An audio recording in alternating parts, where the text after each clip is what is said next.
Everybody just wave towards Saskatchewan. Kara will see you, and she'll wave back. That's how it works. It's true. Jim Lucier in Saskatchewan, how are you? Wave to Jim as well. Goober Bear, nice to have you here. Lovely Lynn LeBlanc, nice to see you. Kronos, the gorgeous and talented Kira, how are you? Good to see you both. And as we continue on with roll call, the radio side is started. Lee Poping, nice to see you. And who else do we have jumping on in? The lovely Kathleen Hughes is here. There she is, a nice picture of her kitty on her YouTube. The gorgeous Dirt Road, good Canadian kid right there. Hi there, how are you? Raven is Ryan, Roy the boy, nice to see you both. As we continue on with roll call, and we are done. Done. Fini. I know more people will roll on in. Remember, a great way to support this show, ladies and gentlemen, is through the Super Chat. It is open. If you're brand new to our channel, hi 405er and oob to Joe's Main, you've got aliens. And remember, if you haven't already, hit that subscribe button, ring the bell. We are here 7 days a week. And of course, do us a favor. Do a little shopping as we get close to Christmas. We have a store right below here if you take a look, and on our website, spacedoutradio.com. Follow us on our social media, including our brand new TikTok channel. We would greatly appreciate it. Do me the favor. It's time to rock. Horns up for Bumblefoot.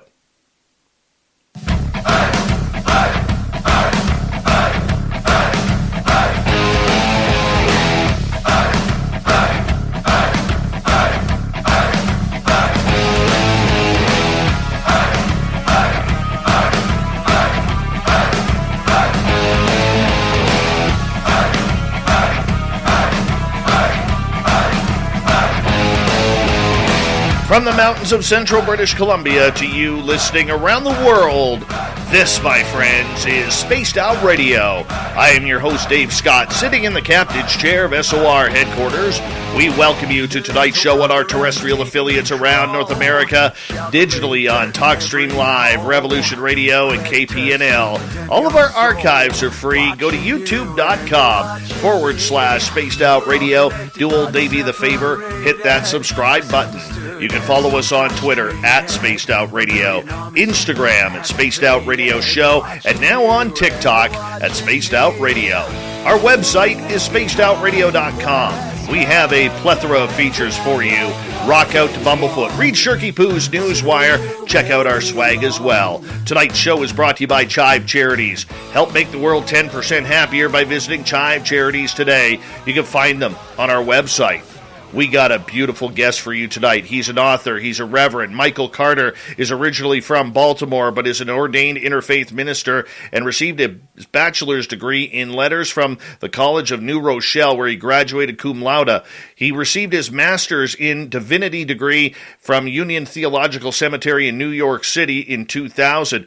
He's also a lifelong UFO contactee. His book, Alien Scriptures, Extraterrestrials in the Holy Bible, was in March of 2014. It was number one on Amazon.com's list of UFO-related books. He currently serves as the minister for the Unitarian Universalist Congregation of Swanannoa. I'm probably butchering that because I'm Canadian. Swanannoa Valley, located in the beautiful mountains of western North Carolina. And we are so proud to have Michael Carter here. Reverend Michael, thank you so much for being on Space Out Radio. How are you? I'm good, brother. It's good to be here. How you doing? I am fantastic. Thank you so much for taking the time for our audience. You are a rarity, my friend. You are a rarity. You are a man of the cloth.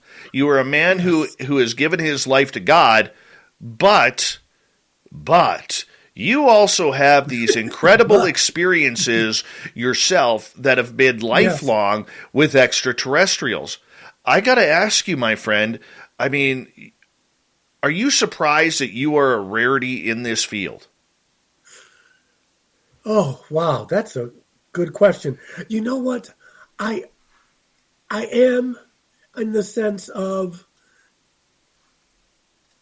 I'm an experiencer, as are you. And so I think that kind of sets the bar. It moves the needle a bit. When I first started on this journey after my experiences and going to therapy and just trying to make sense of it, I discovered that there were other clergy, not a lot, who wrote about UFOs in the Bible. My good friend and colleague, Dr. Barry Downing, retired Presbyterian minister, wrote a book in 1968 called The Bible and Flying Saucers. Reverend Virginia Brazington, we got some female energy in the house. She wrote a book, Flying Saucers in the Bible. You probably can't see that. Morris K. Jessup wrote a book, UFOs in the Bible, died under mysterious circumstances in the 1950s. The Holy Bible and Extraterrestrial Transmission, C.L. Turnage. She died early, much too young. But she was a student of Zachariah Stitchin's. And of course, Mr. Ted Peters wrote a book, UFOs, God's Chariots. He's out on the West Coast. He's an academic, more of a skeptic, but they were tackling this. So I stand on the shoulders of those folks, most definitely. But as far as I know, there are not many people, many clergy who, if they are experiencers, they're not coming out and saying it. So that's a long answer, but so I am an anomaly for now. I'm hoping more folks will come out if they've had these experiences, because religion, we really need to get on the ball here as far as acknowledging that we're not alone and that our ancestors in the Bible, the Quran, they were telling us about these beings. Okay, for you, let's learn about you here. Before you joined the church and gave yourself and your faith to Christ and God, you're an ET contactee. When did it all start for you? Well, who was it? The Danish theologian, philosopher Kierkegaard, Søren Kierkegaard, said life is lived forward, but it's only understood backwards. So it started for me December 28th, 1989. That's when I had my initial experience with this gray individual. But when I was a child, I could see the aura around people. I would sit in my room. I remember this and just stare at these orbs, and they would be flying, just floating, not flying, floating around me. And I thought everybody saw them, and I could see the three-dimensional aspect of like the space in my room. I had nosebleeds, did not know. I thought I was so naive. I was a kid. I thought my ear was bleeding. I'd wake up and I'd have this blood on my pillow. Now, it could have been a nosebleed. But then reading the literature later on about people having probes or just tracking devices. I'm not saying I do. So it probably started then. But December 28th, 1989, coming back, I've told this story ad nauseum, coming back from the pyramids at Chichen Itza and Tulum, must tell you, was not a Trekkie, I just started watching Star Trek about 5 years ago. I was raised as a Baptist, and that's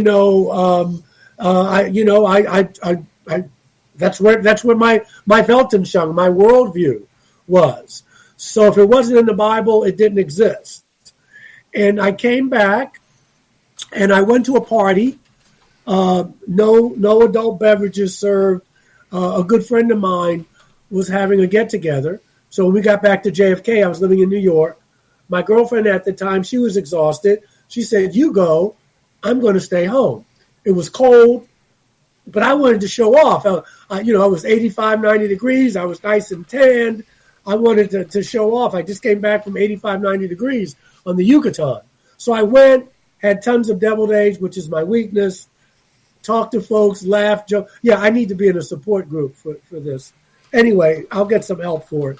So I came back home. And that night, I don't know whether I had to get up and go to the, I don't know, but there was something in my room. I felt the presence. I turned around. There was a being at the foot of my bed, could not have been more than 4 feet tall. And he looked like this. the head. Very elongated. Yes. And he had on, it could have been a she, so I'm just using a jumpsuit. It looked like it was tight fitting. It looked like Reynolds wrap. It looked like aluminum foil and very spindly. And there was a blue light, like a cobalt blue light around him. And then around that was this white light. It was like my bedroom was lit up like Times Square. My girlfriend she didn't wake up. It's interesting, when my new book came out in August, and I sent her a copy. We reread. She said, "I remember that night." She said, "I remember. I've never seen you so scared in all my life since we had been together." And she said, "I remember these shadowy figures in the room, but I just felt like I should go to sleep," because she didn't wake up. Anyway, this guy is in my room. I think I'm going to have a cardiac arrest. I pull up the covers, and I get in the fetal position. Now, remember, this is in New York City, the Upper West Side, 45 West 81st Street, the Excelsior Hotel. Wasn't on some rural road. And I pulled the covers up, and I felt like I was outside. All of a sudden, the temperature changed. I was freezing. This is a 15-floor hotel. We lived in a residential hotel. And I finally pulled the covers down, and no one was there. It was quiet. Woke Sandy up. She wouldn't mind me saying her name. And I was wired, okay? You know how it is. I felt like I could jump out that window and fly. So I called some people, and they kind of talked me through it. I started having these visits twice a month, new and full moons, for about 8 months, maybe a year. At that time, I went to a woman named, later on, I went to late Bud Hopkins. Oh, I forget. Her name will come to me. But she worked with people. I found her name in the back of a book called Encounters by Dr. Edith Fiore, and there were some mental health professionals in the back of the book. Let me see if I have her. Anyway, she was a lifesaver because it was post-traumatic. It still is. I mean, I'm still afraid of the dark. And these people didn't hurt me really, but we got some time to go into that. But that was my first experience. And it changed my life. I mean, outside of the birth of my daughter, my ex and I, we still maintain a close relationship. Obviously, we have a child together. Outside of watching my daughter being born, this is up there. And it just took my whole trajectory away from where I was and trying to wrap my mind around that. And I went to the Bible only because that's the way my mind works. I'm more of a spiritual kind of person, and spirituality and religion can sometimes be two different things. I get that. But I'm not the kind of person who is into propulsion systems and back engineering. Better minds than mine can deal with that. But I was more interested in, when this happens to you, how do you live the rest of your life? And so that was the trajectory of my personal path. It was more of that kind of thing. So for you having this experience, how did you feel? Oh, Jean Mundy. I'm sorry, Dave. Dr. Jean Mundy. Perfect. Yeah, she was the one who told me I wasn't crazy. So for you having this experience and really testing your limits of faith in regards to this, did you think that this was going to be a one and done encounter, or did it continue on after that? Oh, it continues on to this day. And sometimes there's years in between. But they do come, and they will come, I'm sure, again. I had no reference point. but it happened so rapidly, and I started seeing a pattern very quickly. Every full and new moon, which is twice a month, I would get a visit, and that visit usually entailed, at that time, I was home by myself. Sandy worked at night for the most part, my ex, and I was usually paralyzed. And they would show me pictures. One time they did hurt me, but I asked them not to. Basically, what had happened was, they stuck a needle in this. What's that little hollow place there? Yes, your brainstem. I mean, it was excruciating, and it was painful. And I talked to an astrologer friend of mine who was very wise in these matters, and as was Sandy. I got to tell you, she stuck with me, because a lot of relationships break up when one person is having these things and the other one doesn't. We broke up for other reasons, and remained friends. But my friend Donna Cunningham, she said, you got to set some boundaries around these people, man. She said, just do it. I know you're going to seem like it's stupid. She said, talk to them. They're around you. You need to tell them, let's dial it back a little. So I did. I remember I was screaming up in my apartment in New York. I was crying, and I remember Sandy came in and she said, I came in, you're standing in your shorts yelling up at the ceiling. She said, I didn't know what to make of it. So anyway, about maybe 10 days to a week later,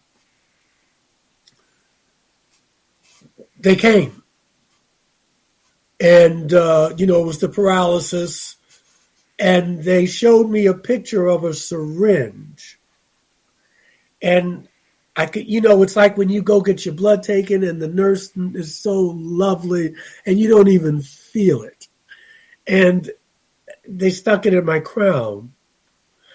And I didn't feel it. So I took it as they were listening to me.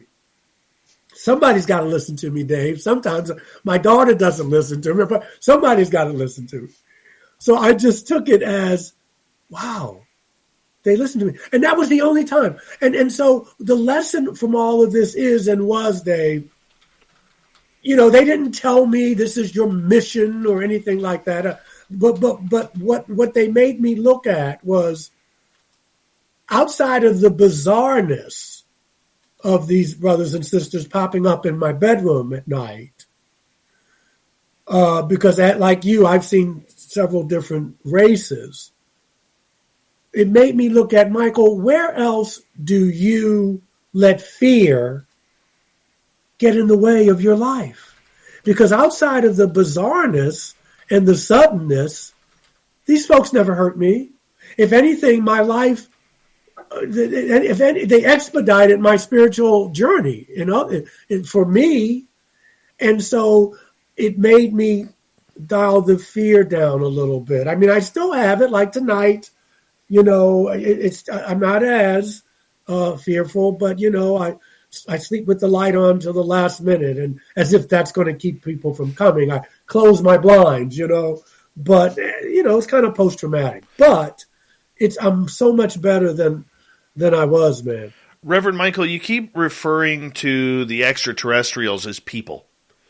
This kind of shocks me a little bit, because you have dealt with mantids, you've dealt with greys, you've dealt with reptilians, and we're going to get into those stories a little bit later on in the show. But I'm very surprised, because rarely, if ever, do we hear experiencers call those from the stars people.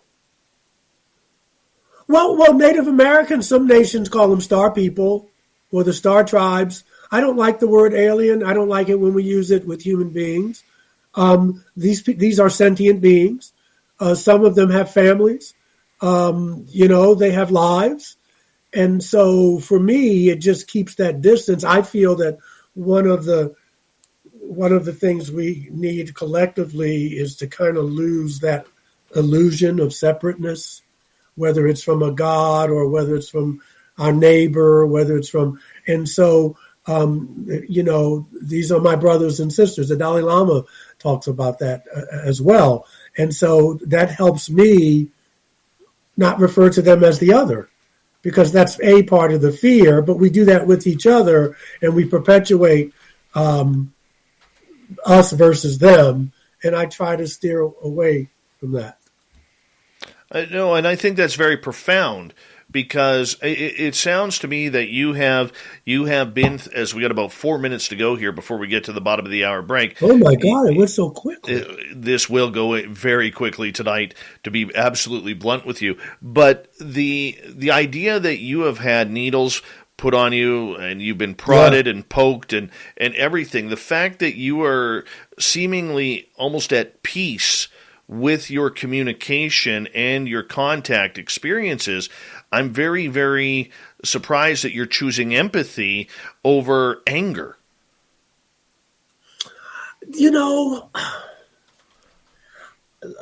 Okay, now we probably have 3.5 minutes. Okay, I think I came off kind of lucky. When I was in New York, and I'll make this succinct, there was like the John Mack camp, which I was in, and there was kind of Bud, my brother Bud, who's transitioned on, and everybody, I'm talking about Bud Hopkins. The people in Bud's camp, they had been poked, prodded, sperm taken, ovum taken, I didn't get all that. The only thing, the most traumatic thing that happened to me was outside of the fear factor was just the needles. They had it. And so I want to be clear. There are people who've been abused and what have you. I don't have answers for that. And I respect that. And that's very real. But I also wanted to, I have another experience. And that needs to be just as valid. Because at the beginning, 20, 30 years ago, it was all, first of all, it didn't exist. Then it was that they were all evil, especially if they were, they looked different. If you were, you know what I'm saying. So I just wanted to say that I don't think we're going to sing Kumbaya with every race that comes, nor should we. But the experiences I've had, except for that needle stuff, because I got healed from a blood clot. So I guess nobody's all bad. And we can talk about that. That was in 2013. So I kind of they're my friends. I didn't understand it at first, but I do now. And I still get fright, but yet they're my friends. These are my friends. You call them not all of them. You call them friends, yet you're afraid to go to sleep at night. Yeah. Well, listen, nothing is always rational. I sleep well, but it's like someone, who's had an experience. It's and that it deeply, it's conflicting.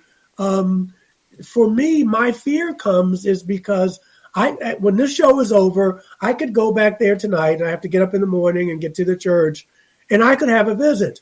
The fear is how quickly they can show up. I could be looking here, and I could turn around, and they're right there. That would keep you kind of jumpy no matter what. But as far as a fear of, oh, no, they're going to hurt me, I don't have that fear. I'm just hyper vigilant, which is part of post-traumatic stuff. Vietnam vets have it for different reasons. But they're my friends. And it's not always rational, but it is what it is. And I got a good life. My heart is open.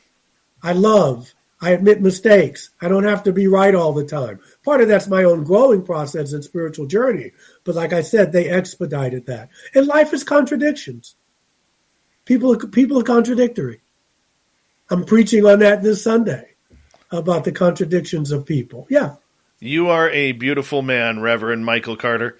And I am so excited. I am so excited to have you here for another 2 hours here on Spaced Out Radio as we continue on with the experiences of Reverend Michael Carter. You can find all of his books online at Amazon.com, Barnes & Noble, I'm telling you, we are in for one amazing show tonight. Reverend Michael Carter, God, the Bible versus extraterrestrials, aliens, and UFOs.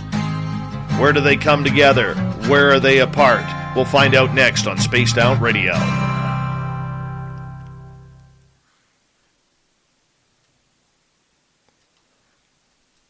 All right, my friend. Hello, this is your guitar man, Ron Bumblefoot Thorne. That was an amazing first half hour, man.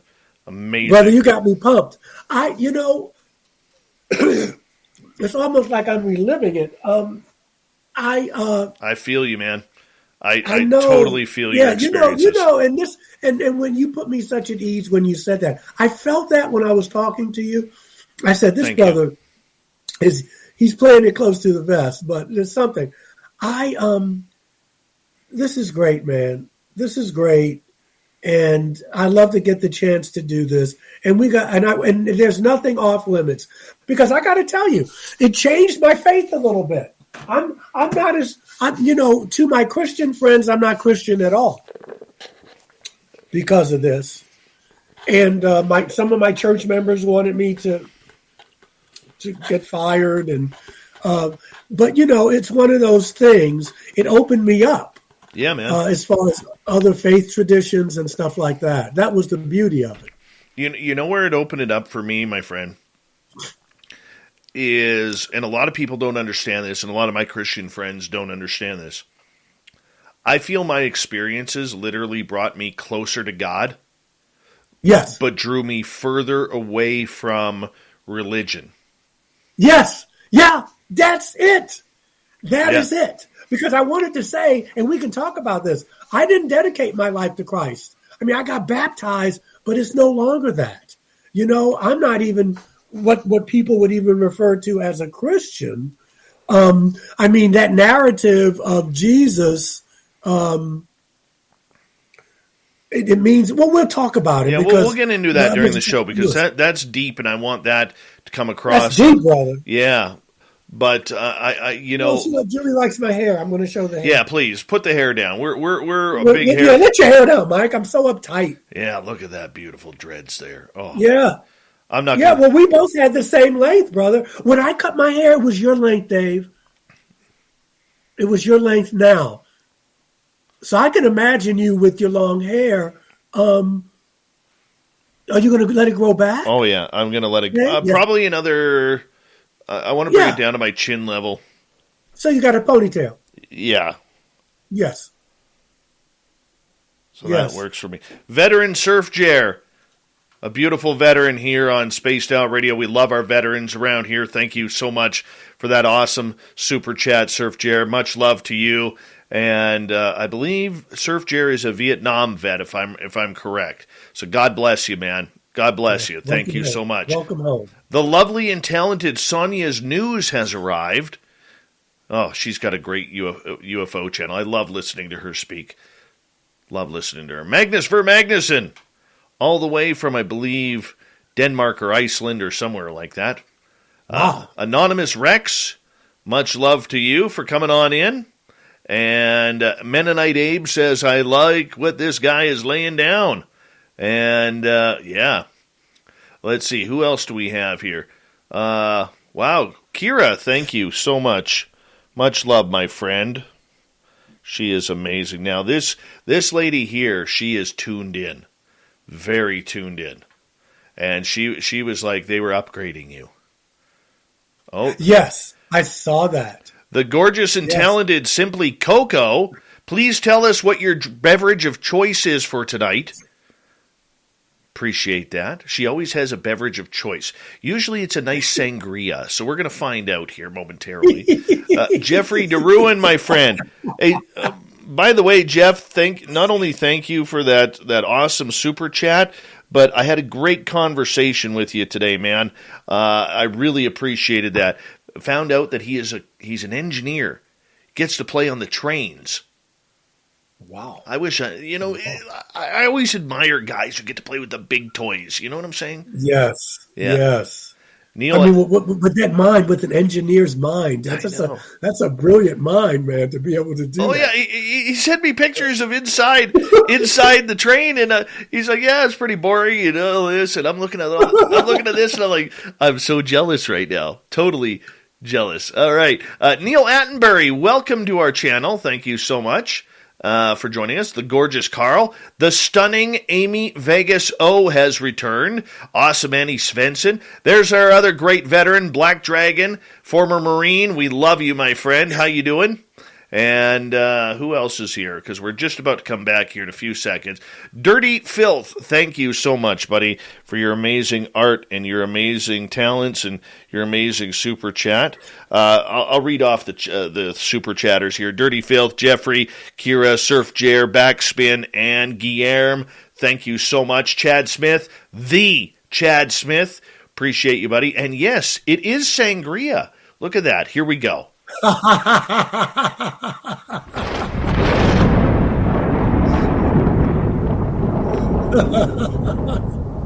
Sangria.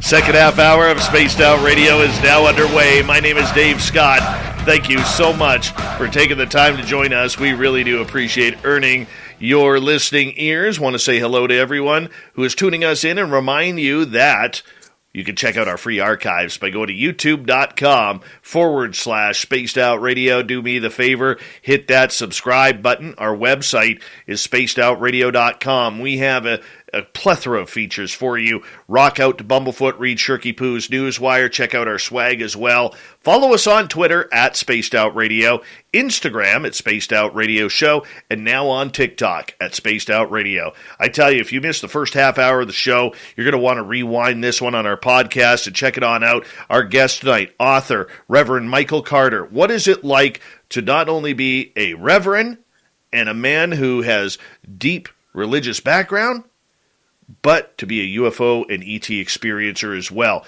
You can find all his books on Amazon as well as Barnes & Noble, so check it on out. Reverend Michael, welcome back to Spaced Out Radio. I'm having so much fun here, my friend. I am too, brother. You know, it's past my bedtime, but this is pretty good stuff. Well, so far so good, and we're gonna fire it up. Let's get deep here, my friend, because you know what? A lot of people in religion really get fearful of this topic. They are scared. They think anything that could potentially come from a different planet, a different dimension, it is evil, it is dark, it is from the devil himself. Yeah. Yet, my argument to everybody regarding this, and I love this debate, and I actually had it about 2 months ago with one of our ministers of one of our local churches here in my town. And I asked him point blank, I said, can we agree, because I'm kind of a God guy too, okay? Yeah. That's the way I was brought up. Yeah. And I said to him, I said, can we agree that God is the Alpha and Omega? He goes, yes. And I said, okay, can we agree that science has proven that the universe is infinite? He goes, so far, yes. I said, so how can we be naive enough to think that in a universe that is so far we can't even find the middle, let alone the end, that we are God's only creations? Yeah, that's the $100,000 question. I think it's because sometimes it's more difficult to unlearn something than it is to learn something new. It makes us uncomfortable, and I'm not being apologetic. I just, because I would get frustrated, and I still do, but It's harder to unlearn. We've been taught that. We've been taught that because the way Scripture has been interpreted to us from childhood. We grow up with that. If you ask a question, you are a troublemaker, and so now you got the answers, and you can't even ask the questions. And so, and so now, when you start to wake up. And I'm using that in the Buddhist sense, not in the cultural sense about people being woke or what have you. But there's a metaphor there that you go, oh, my God, I don't believe this. I'm not who they thought I was.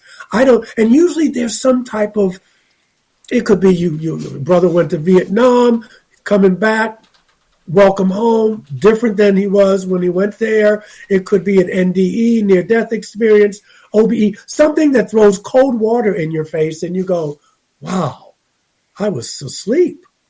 This is not what I thought it was.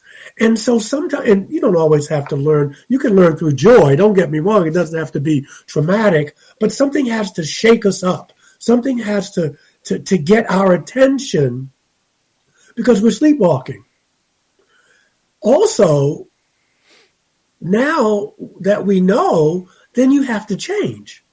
And we know that the only people who like change are wet babies. Nobody likes to change. And so this kind of throws people off. If you're a tenured professor and now all this archaeological stuff is going towards, wait a minute, we may not be alone. If you're a religion, if you're a physicist, what do I do?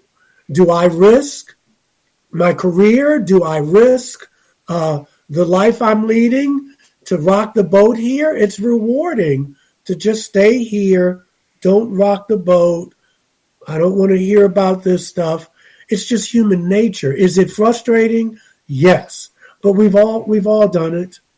I was one of those people. I remember standing on a corner in Baltimore, Maryland. I don't know the context. I don't know. But I remember someone asking me, the guy I was hanging out with said, "You don't believe in life on other planets?" And I said no. And I remember his look on his face, as if he was shocked. And he said, "Why?" And my answer was, because it's not in the Bible.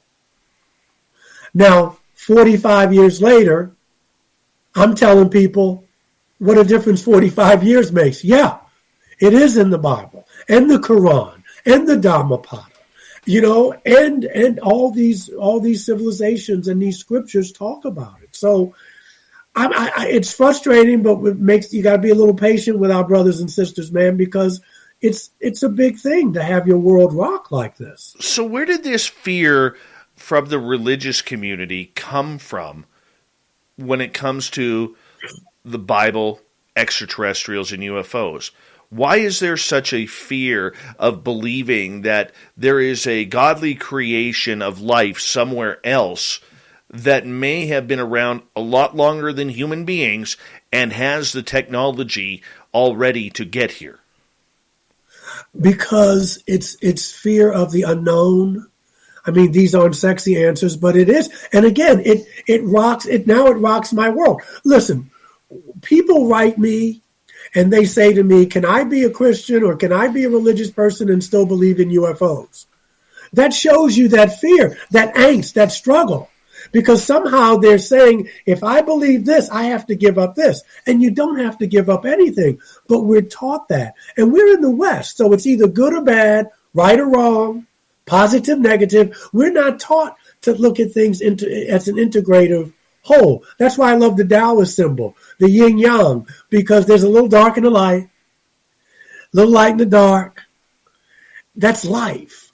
In the West, and I'm trained in the West, we're taught dualism. It's either black or it's white. It's never both and. But now we know that life is both and. It'd be easier if it was just this or that, but life is much more complicated. And human beings like certainty.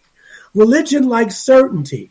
The knee must bow a certain way. You have to say these prayers just this way. Life is messy. Relationships are messy. And so we want to be certain, and we don't like mystery. We always have to know. That's why I love the philosophy and the spirituality of the Lakota Sioux, among many First Nations, because they call the Great Spirit Wankatonkin, the Great Mystery. And they're okay with living with mystery. I don't have to know everything, because the finite can never comprehend the infinite. So we need to be able to risk being uncomfortable. It's nothing wrong with being afraid. It's wrong if you live from that place. What am I afraid of? That takes some soul searching. That takes some peeling of the onion. And until that can happen, we're always going to have this. But quantum physics is starting. Look, Quantum physics says, well, no, not quantum. Quantum physics is more, I think, is more of what reality is really like. But remember, science says, I'll see it, I'll believe it when I see it.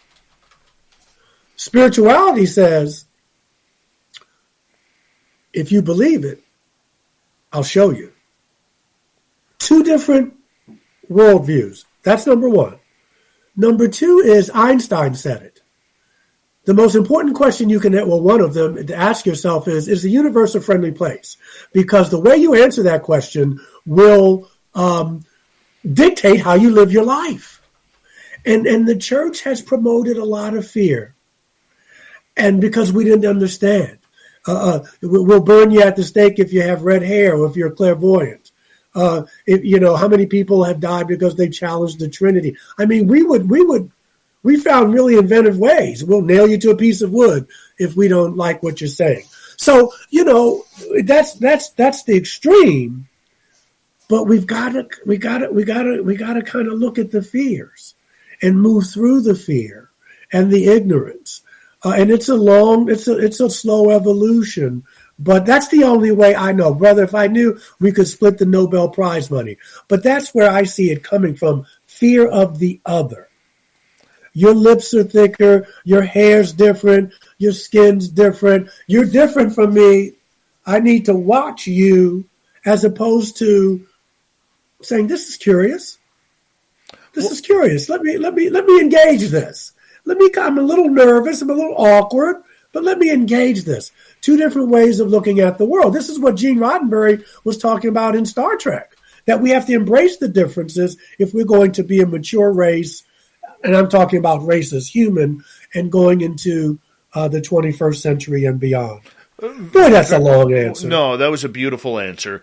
It really was. Reverend Michael Carter is our guest tonight on Spaced Out Radio. You can find all of his books on UFOs of the Bible, on Amazon, and on Barnes & Noble. I want to ask you regarding this. A lot of experiencers, and we kind of touched on this during the break, a lot of experiencers, they claim, myself included, claim that these experiences have brought them closer to a belief in God or a belief in a higher entity or power, yet it has taken them a little bit further away from the religious side of the deity that they choose to pray to or to worship.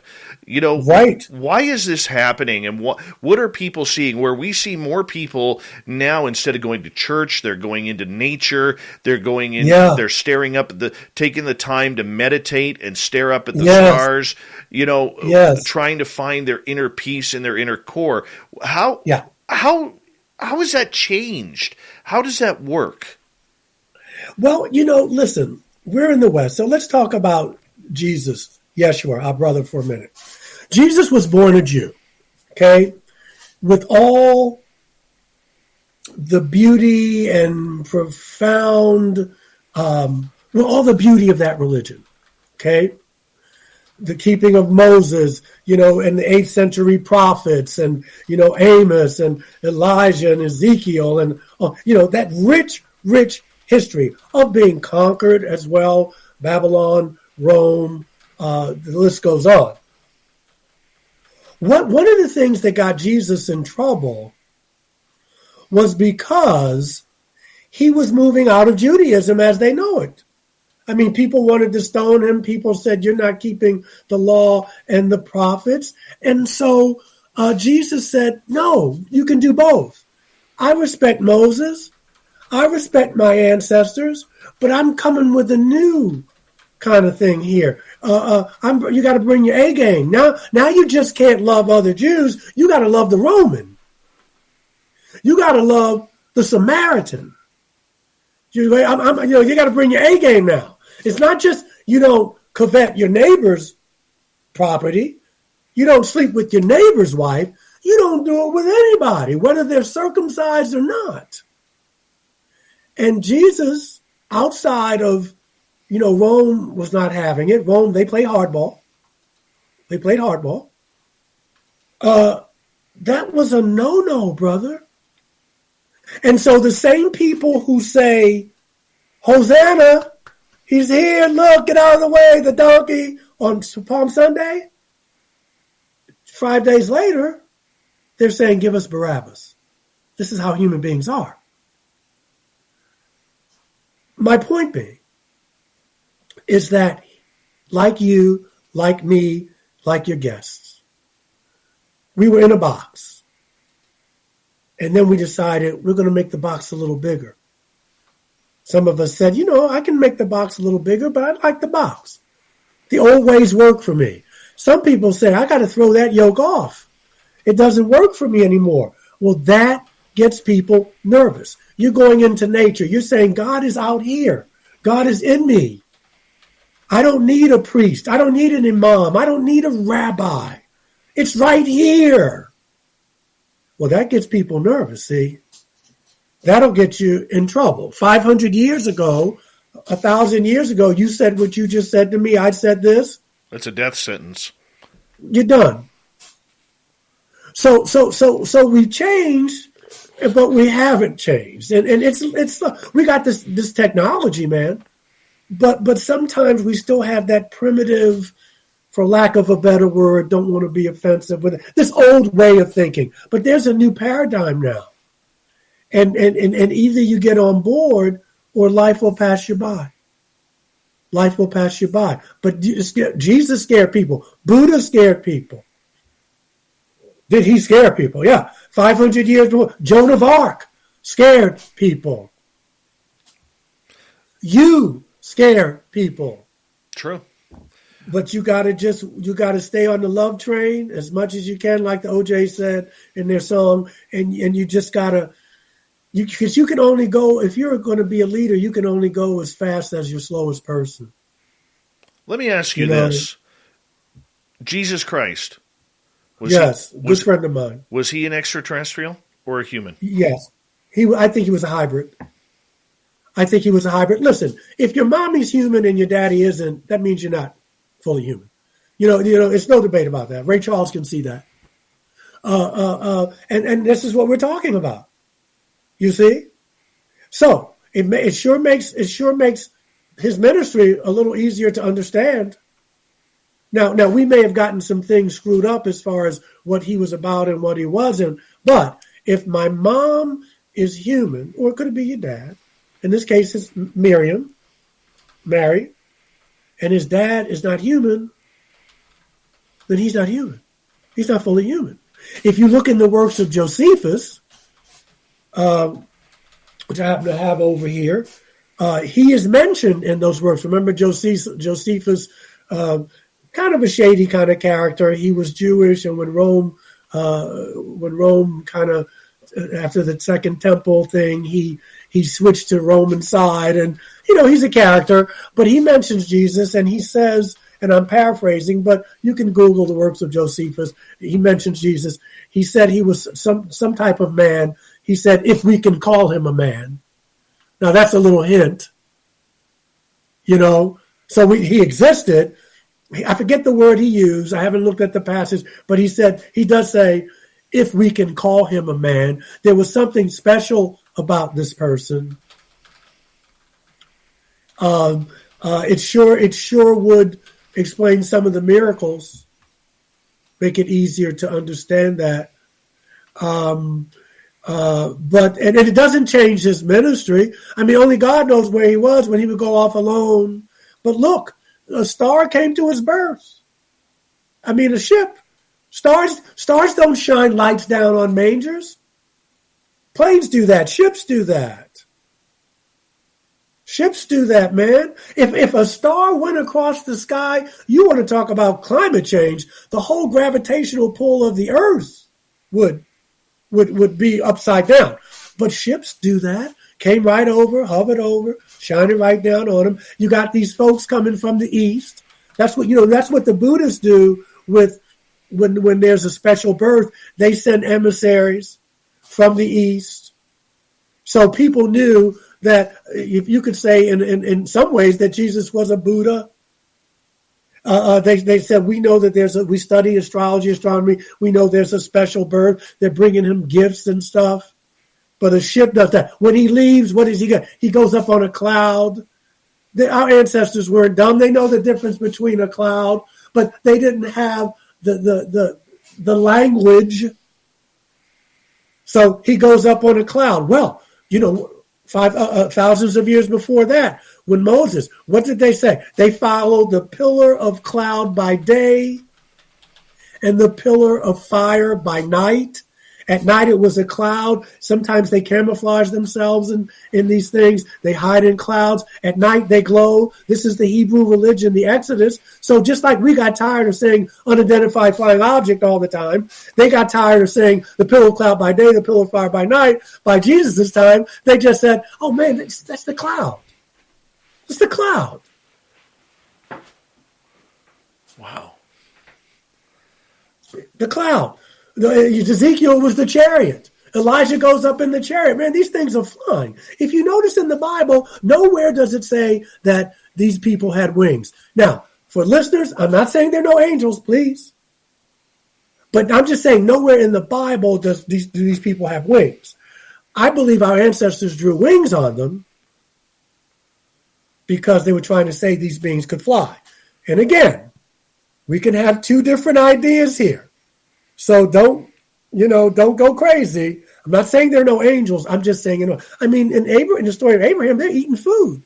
These are flesh and blood people eating the good food that Abraham put out and Sarah put out for them. There's one passage in the Bible when Yahweh is talking about he smells the aroma of the meat they were cooking. You can Google it. I mean, what kind of God needs to eat it? I'm not mad that he's not a vegetarian. I'm just saying, what kind of God eats? When I think of a God now, especially after my experiences, it's more of an intelligence. It's more of an energy. It's not a human being saying you're naughty or nice like Santa Claus. So my experiences, as you say, Dave, I'm not putting words in your mouth, but it changed my concept of what God is. And it's not a human being. And I can tap into that God.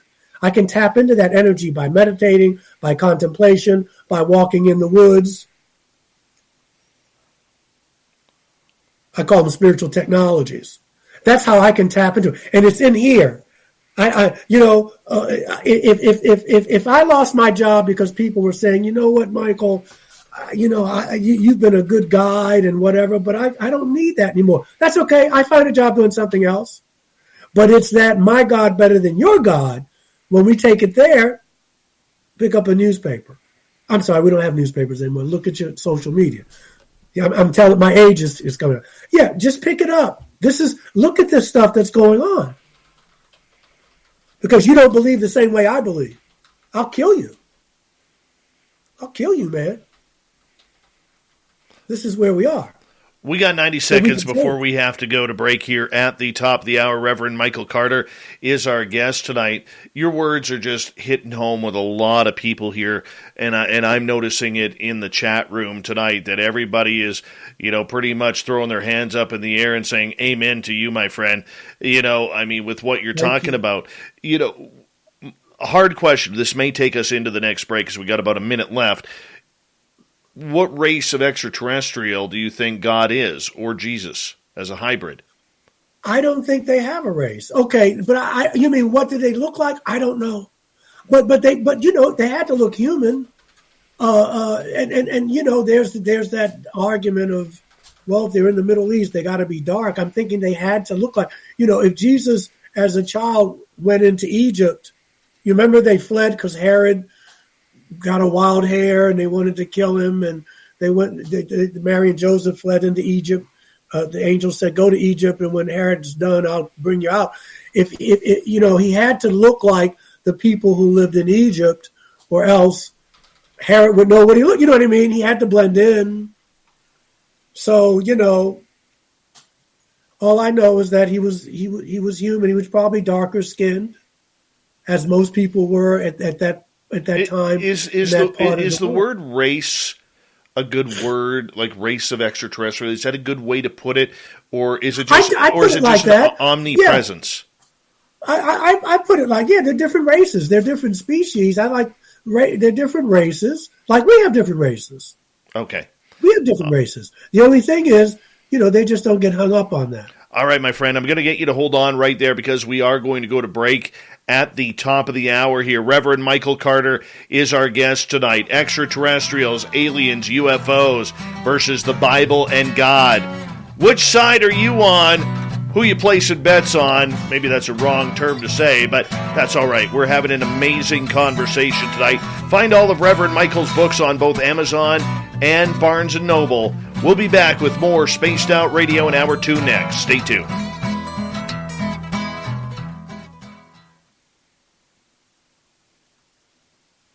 We're clear. My friend, wow. I'm gonna tell you right now, and I think my audience will agree with me on this. I would say you're one of my top 10 guests ever. I have my God. No problem saying that. You are... I am just floored. I am wowed. I am amazed. I'm in awe. I am stunned. I am so thankful that you're on this show. Like, oh my goodness! Like, this is incredible. Absolutely incredible. I've been looking forward to it. I've been looking forward to it, Dave. Yeah, and I love and we'll talk more. But your audience and you, and others like you. This is how you change consciousness, because it's all about consciousness. And you're putting these ideas out there. You're not threatening folks. You can believe it or you don't. You can mull over it. Because who was it? Oliver Wendell Holmes said that once the mind is stretched, I'm paraphrasing, it never goes back to it can't go back to its original dimensions. And that's what you're doing. Yeah. You are raising the frequency. Because that's what we need. Because we could really go off the rails here as a species, or we could say, let's go into the age of Aquarius and let's make some changes. The choice is ours. But we need guides. We need you. We need people. You're on the airwaves, man. That's power. And people writing in 20 here, 5 here, 15 there, keep you going. Right. You can't beat it with a stick, brother. I just want to say one thing. I want to say a big thank you to Mark Eddy, who recommended our booking team to bring you on tonight. Everybody's always like, "Great guest, Dave. Great guest." It wasn't me. I'm just the show host.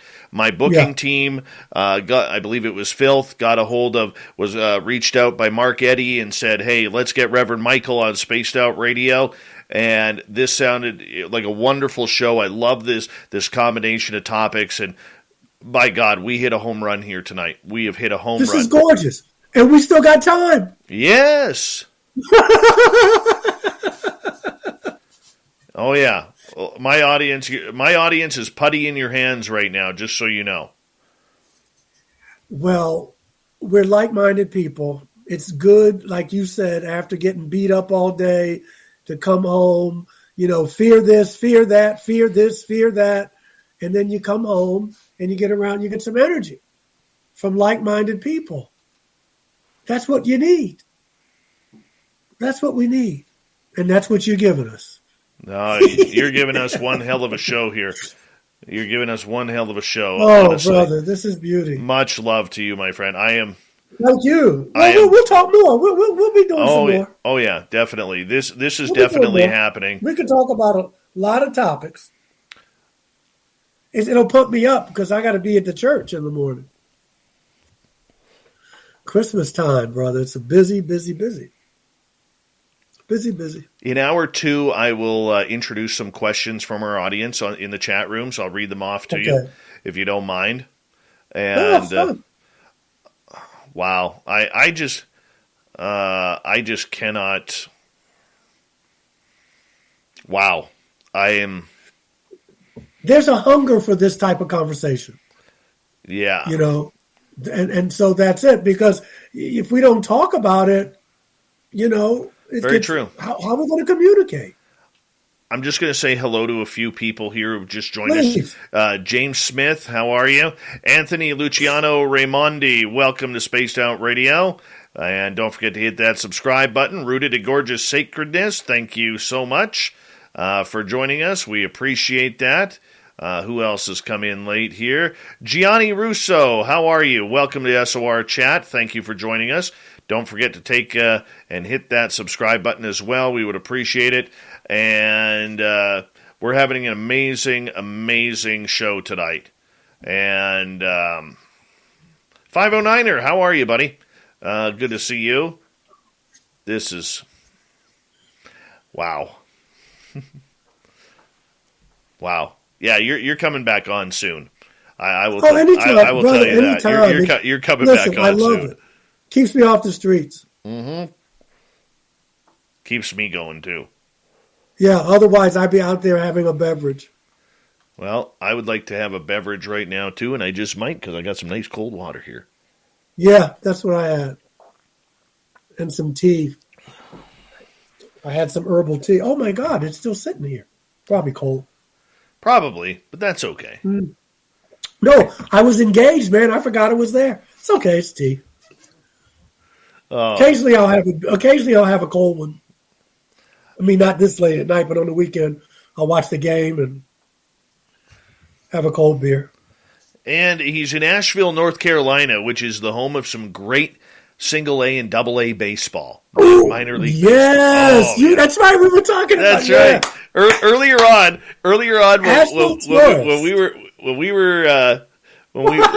when we were chatting before the show, I know the Asheville Tourists because a local kid, when I was in sports radio, a local kid who got drafted by Colorado actually played for the Asheville Tourists.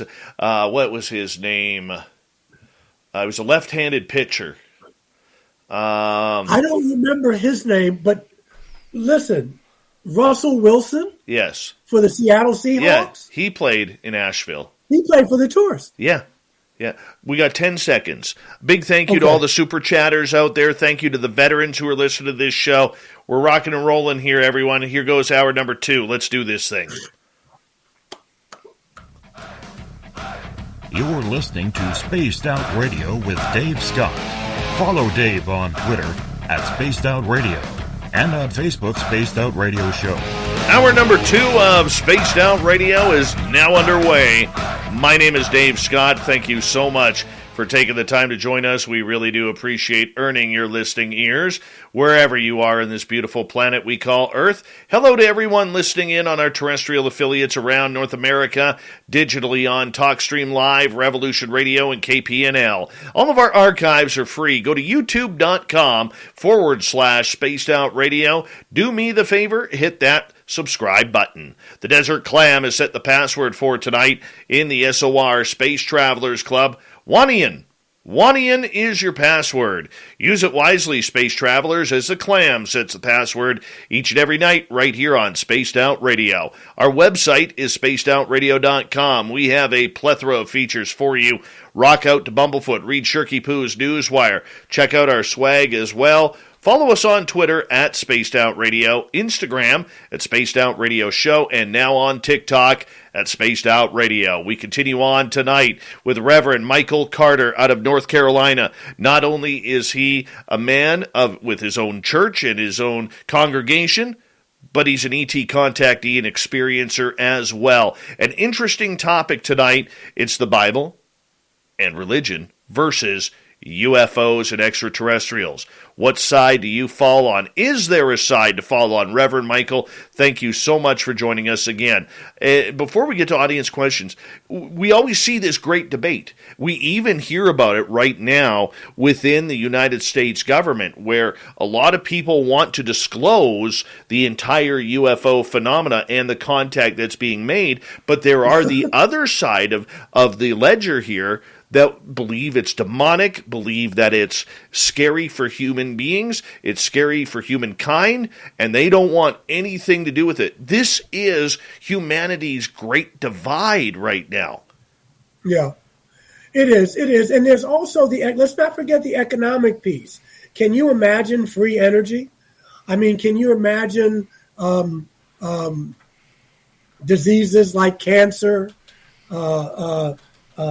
Alzheimer's, that's gone? That's taking money out of people's pockets. So there's the economic piece to this too, because the business of America is business. And so, as sad as it is, but, like Gerda said, no lie lives forever. And we are seeing slowly but surely this kind of disclosure. I mean, disclosure's happening now. I don't know if, I think that we may have disclosure where our government will one day have to say these beings exist. That's not concerning to me. And probably not to experiencers anyway. What's concerning is, are we going to say that they're our enemy? Because then we will go to war. Because we need to have an enemy. We need an enemy. We just finished with Afghanistan. Now we're talking. We're rattling sabers with China. And look, I'm not a politician. I don't have any answers to that. But I'm just saying, we've been doing this for so long. When do we find another way to deal with things? We can't always be going to war. We don't have the resources. And with the earth changes that are going to be coming, we're not going to have billions of dollars to spend for Africa Corps, for Afghanistan. We're going to be cleaning up our own cities and other places around the globe because of climate change. We're going to be needing money for that right here. We don't have that. So we've got to be a little more imaginative. Violence is very unimaginative. Very true. We've got to find a different way. It's very unimaginative. And so, and again, the fear divide. And you brought it up. When I started talking about this, I didn't tell people about my experiences. A publisher talked me into doing that, saying, you got to put your big boy pants on and tell people what's happening. But I saw the trajectory more, there was some folk, clergy, now they said, okay, Michael, they do exist, but they're the devil. So there was progress. Before they didn't exist at all. But like anything we don't understand, we have to demonize it. Consciousness is changing. That's what this is all about. It's not about nuts and bolts, back engineering, that's part of it, but they want us to change the way we think. Because if you change the way you look at things, the things you look at begin to change. I want to ask you this before we get to audience here. All right? Yeah. There are 7.8 billion people on this planet. Yeah. Roughly over half of those people are religious, one way or another. Yeah. One way or another, yes. Praying to one of the over 5,000 deities that is out there, whether it's God, Vishnu, Brahma, Buddha, Jesus, Mary. Yeah, absolutely. Absolutely. So my question is to you, let's say, for instance, the United States president, or whether it's Vladimir Putin or whomever, stands up at a podium and says, my fellow Americans, my fellow Earthlings, my fellow Russians, my fellow Canadians, or whatever it may be, stands up there and says, we are not alone in this universe. We have made contact. How is the religious community going to see that? Because like you said, the first action of every human being is war, is protection. Yeah, I mean, and I don't like to get into the COVID talk, but I've blended these two together over the time because this is what I believe. I think what we saw happen with COVID, where people were rushing to buy milk, or raid stores of toilet paper and food products and meat products and hoarding. We've seen some of the worst in humanity in the last 18, 19 months, coming up 2 years. And I cannot imagine things getting better if all of a sudden the President of the United States, Joe Biden, stands up at the podium and says, ladies and gentlemen, we've made contact and they are on their way. This place is going to go nuts, not only religious-wise, but you brought up the financial implications, but humanity is going to be more fearful and more scared than ever. And I don't want to sound like I'm beating a dead horse here. Yeah. But I'm scared for that. I think it's see, there's the word, fear. So you see what fear has gotten us, and it just begets more fear. Okay, so we won't beat that drum. We get it. We know it. We need to work on it individually because we can't control what other people do. With the COVID thing too, yeah, fear. Because you're easier to control when you're afraid. This is not, this is not a big deal as far as people know that. I don't think, so because you had several questions in that one question, I don't think, first of all, and the government is intelligent, crafty, devious at times. They are walking us slowly through this, through the movies, through what's going on now. They're walking it through because they're trying to figure it out too. I don't think as many people will flip out as we think. I think because of the indoctrination. I'm not saying there will be upheaval, but it may not be as bad. But for religion, it depends on which religion you're talking about. I will submit to you that the religions, the philosophies that make room for other deities, Catholicism, and they know, the Vatican knows much, much more than they're letting us know. Hinduism, Catholicism, Buddhism, which I look at as more philosophy, not a religion, they make room for other gods and goddesses and deities. So people, it'll shake them, but they have that. Christianity, as it's practiced in the West, is going to have some issues because now it brings up, okay, Jesus is Savior. For who? Is he Savior for the praying mantis? Is he Savior for the reptilian? Is he Savior for the Nordic? Is he Savior for the Arcturian? Who is he Savior for? You told me there's one God. Now I got all these other gods or godlike creatures because, see, that's where it goes to is, now Buddhism says that there's nothing, and Buddhism is a philosophy, and they don't really believe in a God, generally speaking, because they're saying anything in the world was created by something. So they're saying, is there a God? Who created the God? They're working very logically because everything. But Christians say that this intelligence was there from the very beginning. So then you see where the debate comes. Then okay, because to our ancestors, these people were gods because of their technology, and that's where people get kind of frozen. These people were gods. Our religions, I believe, were started by extraterrestrials.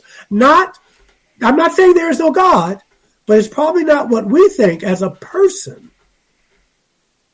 But we talk about Genesis 6. We talk about the book of Enoch, where we've been bioengineered. Genesis 6, the sons of God came and saw the daughters of men, and they were fair, and they took wives, and their offspring were 8 and 9 feet tall. They had 5 and 6 fingers. This is genetic engineering. And it throws everything into disarray, so we have to start thinking about that, and you got to spoon feed people that. I mean, that's where I'm coming from. I mean, it's more detail-minded, but because people say if you believe in UFOs, then you don't believe in God. There's a book here by R.L. Dion, written back in the 70s. Does God drive a flying saucer? I'm on Ancient Aliens. We don't get into God too much, But on the shows I've been, we're talking about extraterrestrials doing A, B, C, D, E. You know, Giorgio's talking about, everybody's talking about that. But, and maybe because it's too controversial, too, to go into God on that kind of show. But if you watch that show, it raises the questions of, is there a God? Is God an extraterrestrial? Which we need to be talking about. But it's heavy. Very. And you got to meet people where they are. But, you know, life is moving fast. The government, I believe, is doing this because one day there's going to be a sighting that they can't explain. And it's not so much a sighting. One day someone may pull their phone out and take a picture of a craft and someone walking out of the craft. Whoa! So they got to get out ahead of this thing because they can't keep the lid on it. No lie lives forever, Nietzsche tells us. It's exciting times, and we see how it all plays out. But you know what we have to do is we have to stay on our spiritual path. We have to stay on the love train. You got to keep meditating. You got to keep contemplating. You got to keep peeling the onion. That way, when stuff gets crazy, you're not thrown off your center. You got to examine your faith. Unexamined faith is not worth having. The unexamined life is not worth living. You got to start we got to grow up. Very true. Very true. Yeah. Let's get to some audience questions here. Sure. This one you've kind of already answered, but I'm going to ask it for Guillermo anyways. What will happen to the religious people who don't understand UFOs when they finally show up to everyone? They're going to have a shock. No, plain and simple. I don't know what they will do. I don't know. Will people commit suicide? Will they? Maybe a little bit of all of that, but they're going to have a shock. But that's what I mean about growing up. You know, sometimes things happen, and there's no way around it. There's no way around it, and they'll have to look at the ontological shock, and it'll just blow them away. Like if you have a near-death experience, or you see one of these beings, or you go out of your body. You know, it's a game changer. Okay, so would that be, and I hate to put it this way, would that be considered collateral damage to the phenomena showing itself? That the governments of the world... Yeah, well, yeah, that's an interesting term. But yeah, because, you know, you can't hold back because of a few. You can't.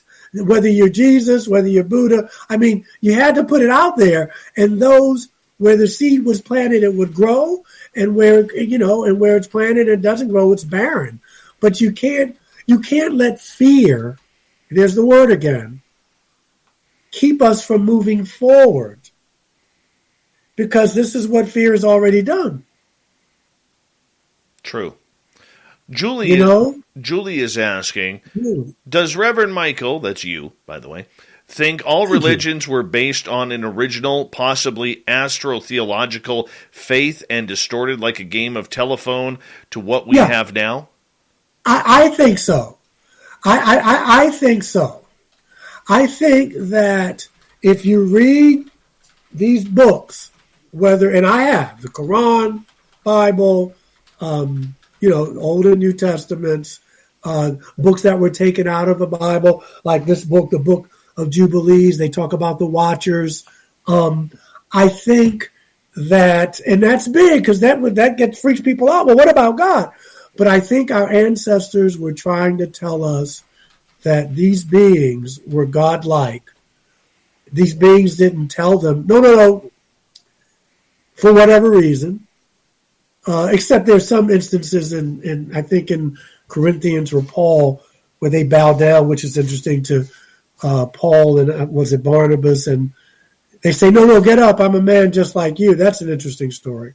But they had a mission. This was the mission, and they did it. But there's no Jewish religion until the Exodus. No Jewish religion. They're just a ragtag bunch of slaves and tribes that had to, because Pharaoh was acting a fool. They follow a craft, the pillar of cloud by day, pillar of fire by night. Moses goes up on the mountain, he gets the rules and laws from Yahweh who sounds like a disgruntled extraterrestrial with anger management problems, and he comes down. That's an extraterrestrial religion. Jesus comes along. We could argue that he's talking about a different God than Yahweh, because Jesus is coming with love and compassion, high spiritual teachings, but yet he goes up in a cloud. That sounds extraterrestrial to me. All right. Someone is asking about the King James Version. It's the worst translation you can get because everybody's talking like Shakespeare. It's beautiful. It's poetry. I would look at the RSVP, Revised Standard Version, New Revised Standard Version. There's the Aramaic translation. Jesus spoke Aramaic and Hebrew. King James Version, keep it. It's nice to have for poetry. Worst translation in the world. Or like I said, New Revised Standard Version, Revised Standard Version. Get a Hebrew English Bible, which I used in seminary, because if Jesus spoke Aramaic, why are we reading it in Greek? That's like Swahili and French. But this is what we've been taught. But you lose a lot in translation. Get yourself an Aramaic English Bible. Very different Bible. Give you an example. We've been told that Jesus said it's easier for a camel to go through the eye of a needle than a rich man to enter the kingdom of God. The Aramaic phrase, it's easier for a rope to go through the eye of a needle. It makes more sense. Well, we so also you try to get a rope. We also have to remember too, the King James version of the Bible was highly edited to suit King James of England at the time. No question. There's no original version of the Bible. It's all been tampered with. Jim is asking, do you think the Anunnaki god Enlil is the Jewish god? No, clearly Yahweh is. I know what you're asking about the Sumerian text, and but I think Yahweh is. Now remember, some of these. It's a great question, Jim. Some of these deities have different names, like the god Mercury or Hermes in Greek may be a different god, have a different name in the Egyptian pantheon. So it could be by different names. I know Zachariah Stitchin, who I met before he died many years ago, has done an exhaustive study of that. The only reason I say Enlil may not be, but remember, because there's so many of these deities, he doesn't seem to have the anger.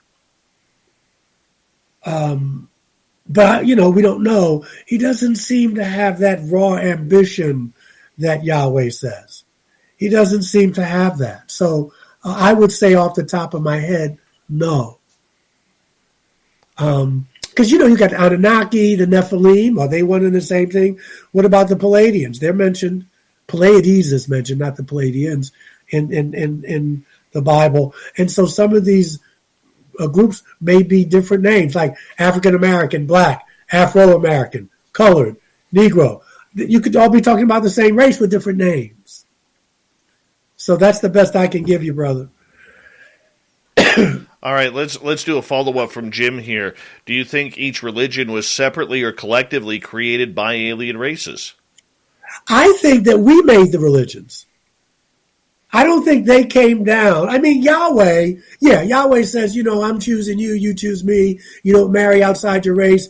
All the brothers have to be circumcised. I need gold. But I think we made religions out of it. Why we had to?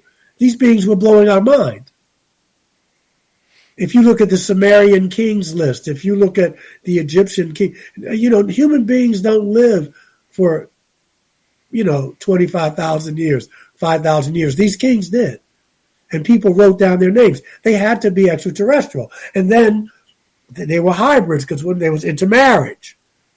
And so they were god kings. The Sumerians talk about that. The Egyptians talk about that. And you can look at how long they ruled. You say, no human being lives that long. So we started doing it.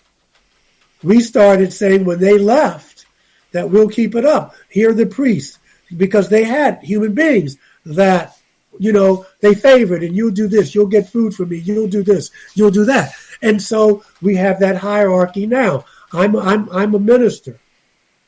I'm separate from you. I have more wisdom than you. Where do you think that came from? That came from that hierarchical system back in the day. Reverend Michael Carter, stirring it up here on Spaced Out Radio. What a great conversation we are having. You can find his books on Amazon and Barnes & Noble. We will be right back with the second half of Spaced Out Radio when we return.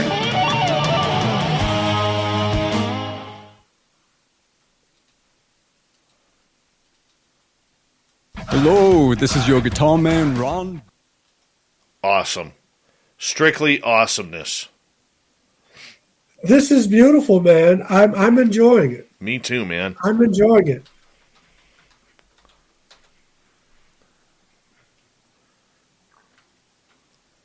Let's see, who else is here?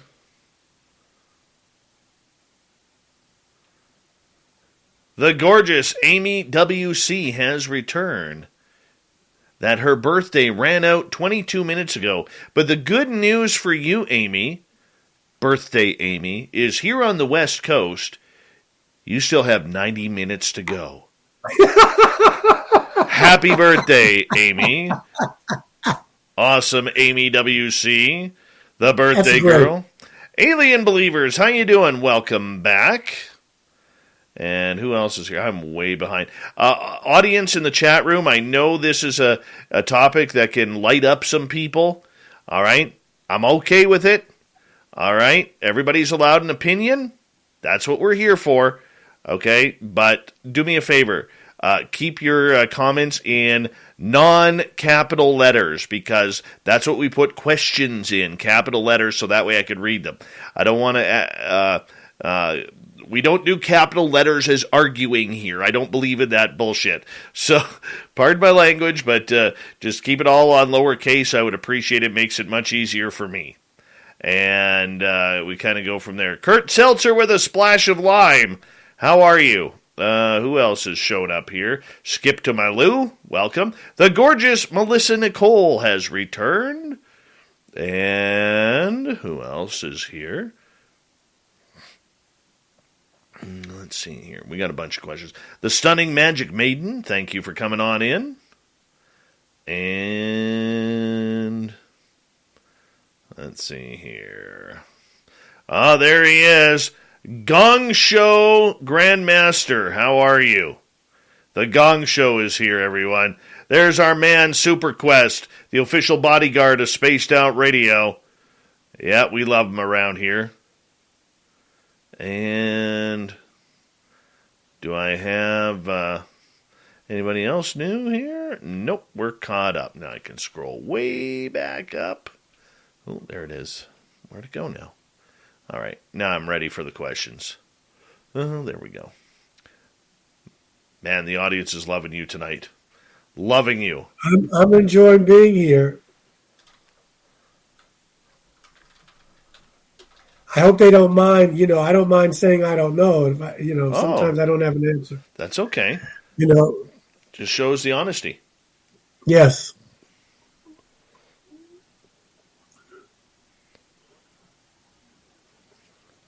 Wow.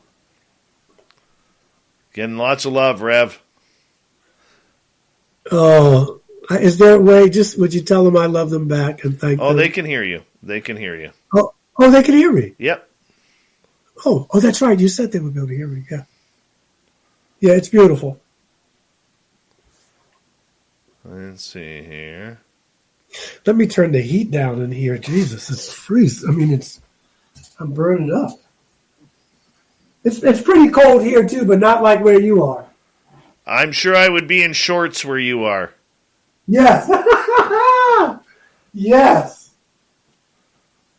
I'm not going to lie. I would love to be in shorts right now. Oh, me too.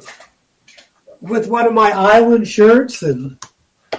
U.S. Army Combat Medic, welcome to SOR. Very nice to have you here. We love our veterans here. Yes. So thank you for showing on up. All right. We got about a minute to go here, boss. All righty.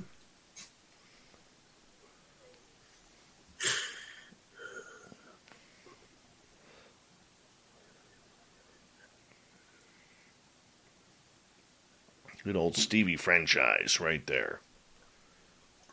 Great question. All right. I want to say a big thank you tonight to Dijo, Spooky, Ozzy Ange, Dirty Filth, Jeffrey, Kira, Surf Jer, Backspin, and Guillermo for the amazing super chats tonight.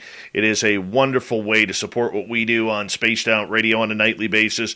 Don't forget, you can do some shopping at our store. If you look right below here, if you're on your computer or a laptop, you can see that we have our store right there, or go on our website, spacedoutradio.com.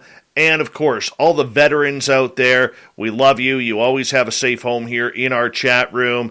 And thank you so much for your dedication and service. We really do appreciate it. And don't forget, if you aren't following us on social media, including TikTok, we'd appreciate it. And we're going to kick off the next half hour right now.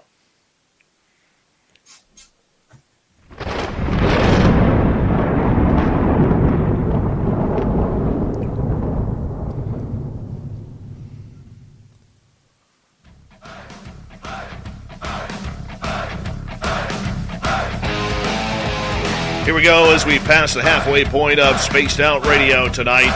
My name is Dave Scott. Thank you so much for taking the time to join us. We really do appreciate it.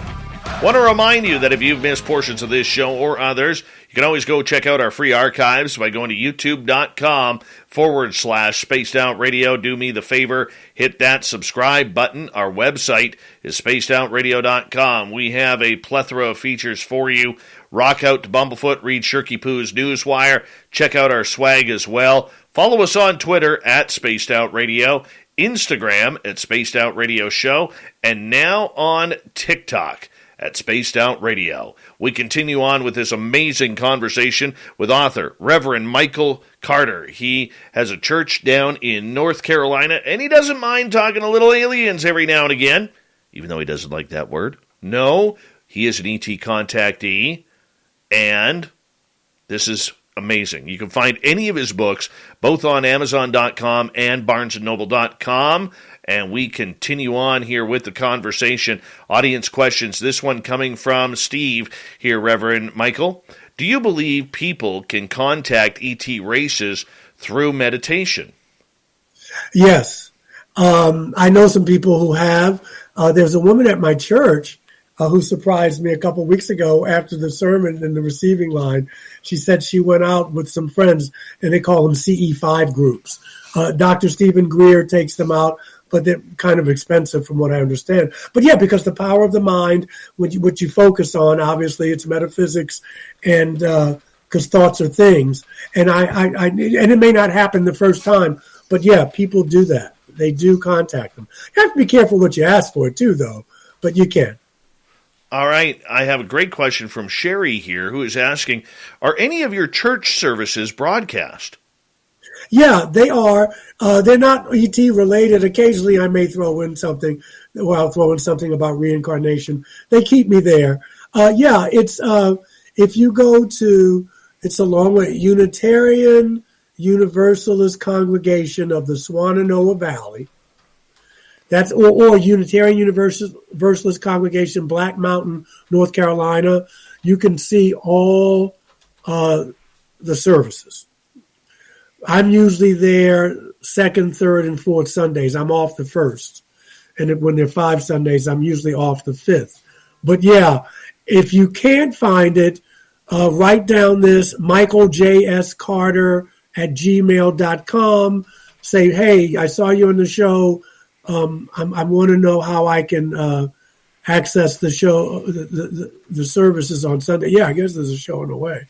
And I'll see that you can, I'll make that happen for you. But Unitarian Universalist Congregation of the Swanannoa Valley or Unitarian Universalist Congregation of Black Mountain, North Carolina. You can type in my name, Reverend Michael J.S. Carter, Swanannoa Valley. They'll come up, and because we stream them, and you can watch it anytime you want. Awesome. Thank you. Thanks for asking. And if you do show up, let me know you're there. Anthony, who is new to our chat room, he is asking, do you or did you have a teacher? If so, who?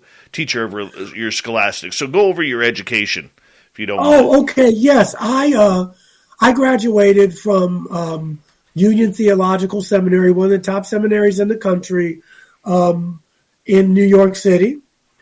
I guess where I got my master's degree, and I did my undergraduate work at the College of New Rochelle. I graduated cum laude. And I also I'm an ordained Interfaith Minister. At that time, it was called the New Seminary School. And it was in New York. I think one of my colleagues, Reverend Philip Beauchamp, may be listening tonight. He's also a graduate. So I had many teachers. And so if you're talking about academically, yeah. But again, we were talking, not about UFO stuff. I had other teachers. But I got a very, very good seminary education. As a matter of fact, I tip my hat because my master's thesis was on UFOs in the Bible. And most seminaries would say, young man, you're not graduating from here writing that kind of tripe. But Union embraced it. And that master's thesis became my first book, Alien Scriptures, Extraterrestrials, and the Holy Bible. And that's how I wound up doing these TV things occasionally and these conferences and stuff. So I've had several different teachers academically, Bible study. Amy is asking, is it a large mistake to ask for contact? And before we get you to answer that, we should say happy birthday to our listener, Amy.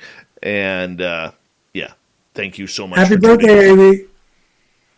No, I wouldn't say it's a mistake, but like anything else, what's your intention?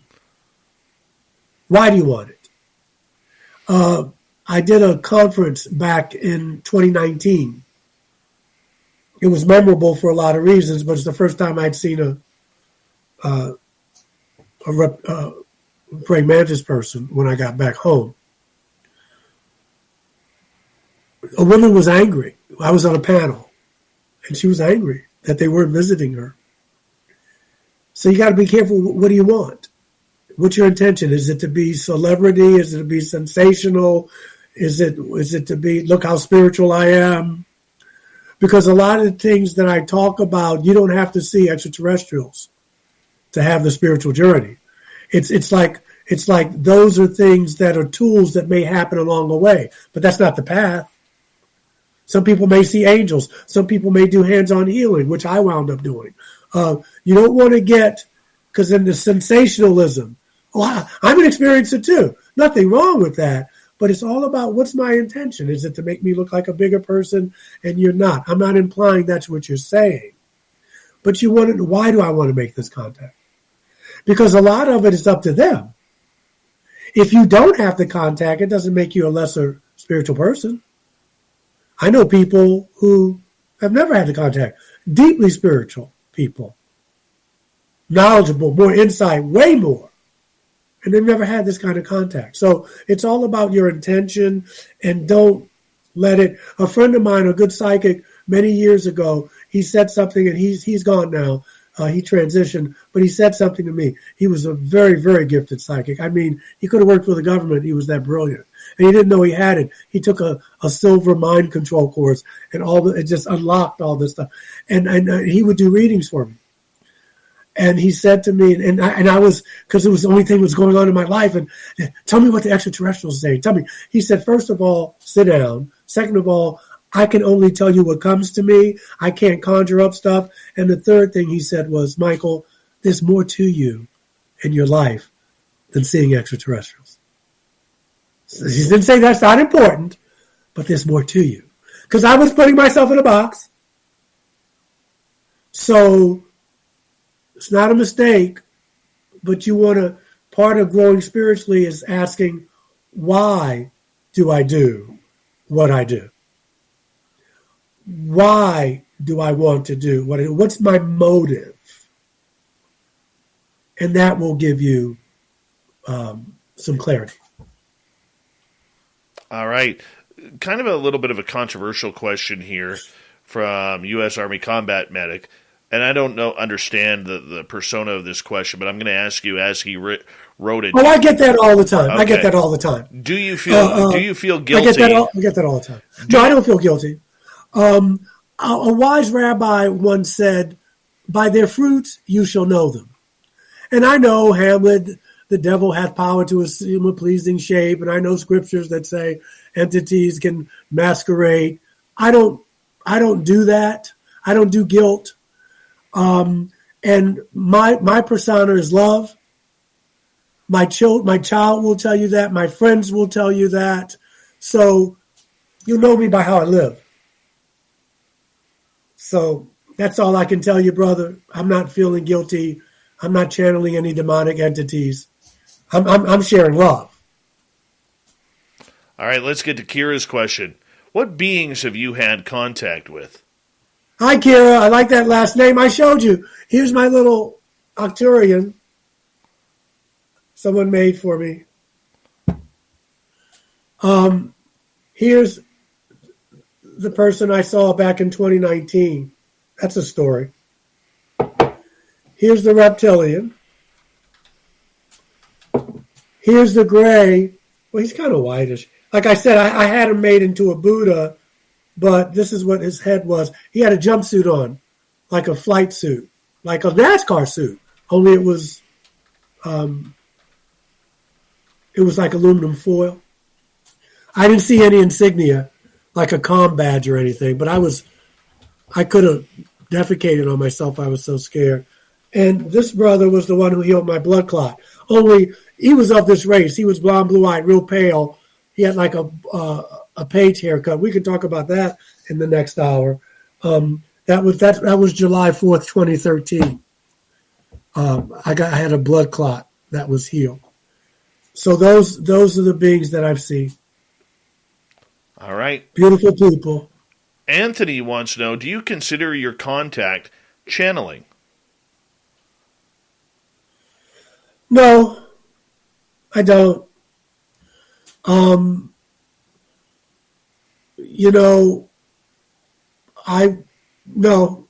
I mean, I practice automatic writing. I took some channeling classes many years ago in a galaxy far, far away. But no, they're not channeling through me. Now they may be channeling the Reiki energy, because I remember when I was doing Reiki and people would say, this doesn't feel like Reiki energy anymore after my contacts.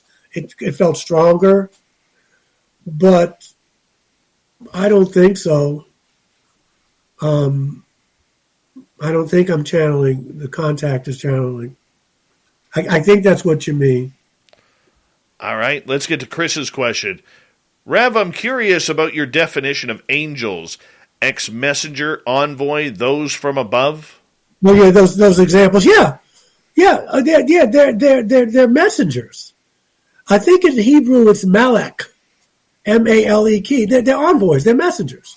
Here, I want you to run down the street and tell Dave to do blah, blah, blah, blah, blah. You're a messenger. You deliver it and you come back.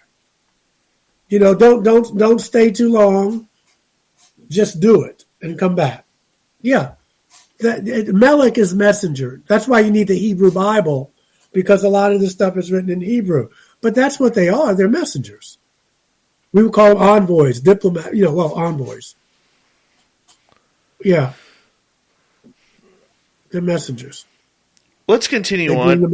Let's continue on here, because you yourself have had interaction. Have any of your extraterrestrial interactions led to conversations with these beings? And if so, what have they told you? The answer to the first question is no. They've shown me. Like they showed me a past life when I was a Catholic monk. They showed me a future time that happened. I had a lovely three-piece suit on that I happen to have back there now, and I was speaking in a church. This was years before it actually happened. No messages except that my life changed, that I started evolving. I worked at it. It wasn't like they waved a wand, but I started to evolve. A caterpillar became a butterfly. And I credit that with me and with them. Had a dream early on. I was in a scout craft with a gray. But for some reason, it felt like I was in a car. And the brother was driving, and I was in the back.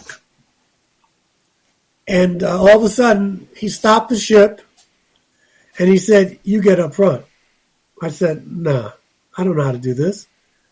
He said, "Get up front." I did. And we kept going forward. For me, that dream meant it was good that we were going forward, not backwards. You're in charge of your life, not us. Not us. That was empowering. Because it's easy to give your power away to entities or to people that you think are more smarter than you, more intelligent, more loving. But no, I'm in charge of my life, just like you are. And that was a powerful message. I had to own that.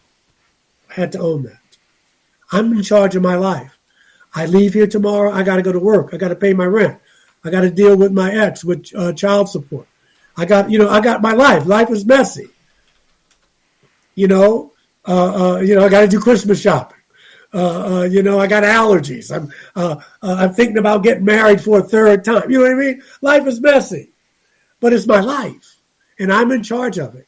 And it's very easy to give it away to beings, to entities, to whatever. And so that's the message. And I say again, you don't have to become a deeply spiritual person. Well, you already are because of this. This was icing on the cake. But don't confuse the spiritual path with this. It's not. It's not. These are just things that happened along the way. Because otherwise you get caught up in the sensation. It's the ego. You get caught up in the sensationalism. You get caught up in, well, I'm an experiencer and you're not, and I'm this and you're not.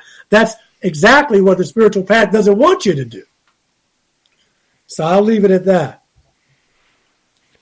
Because we live in celebrity culture, and we make celebrities out of everything and everybody.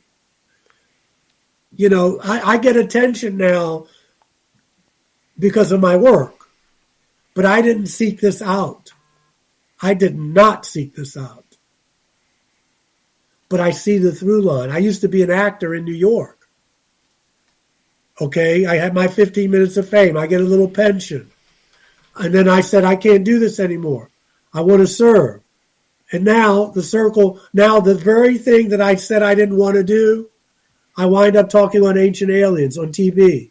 I wind up standing up on a stage talking to people about this. I wind up having my own church. It's theater in a way, but there's a context. How do I share love? How do I share wisdom and knowledge?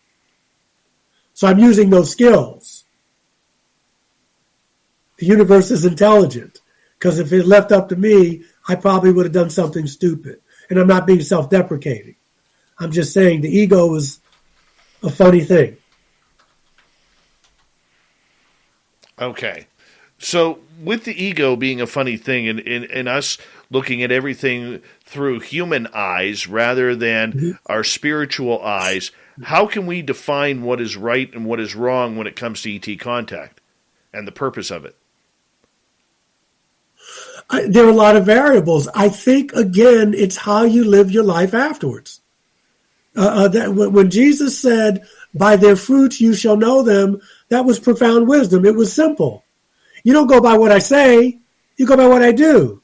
You go, I know people who are in church every Wednesday at Bible study. I know people who are in the shul on Friday. That, you know, they're in the temple, they're in the mosque, and they're the most hateful people you could ever be around. But they're doing all the outward stuff.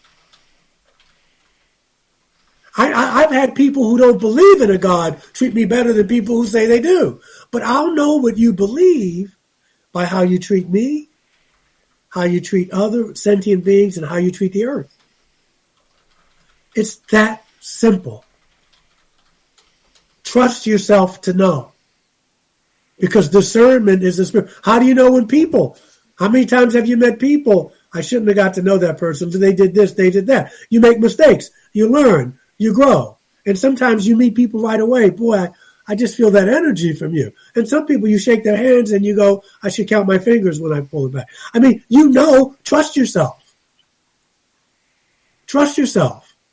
By their fruit, you'll know them. Don't go by what I say. Go by what I do. Kids do it. That's how you know. It's no mystery. By their fruits you shall know them. Sometimes you get God, because some people are really good being deceptive. So what? We all get God. Sometimes you're the fly, sometimes you're the windshield. Don't be afraid to make a mistake. We always get God. But basically, you know, your parents did right. They taught you some things. That makes sense. That makes complete sense. All right, let's go to our friend Eugene here, who is asking, what is the agenda of the aliens regarding humans? What is their end game? I have no idea, because there's so many species.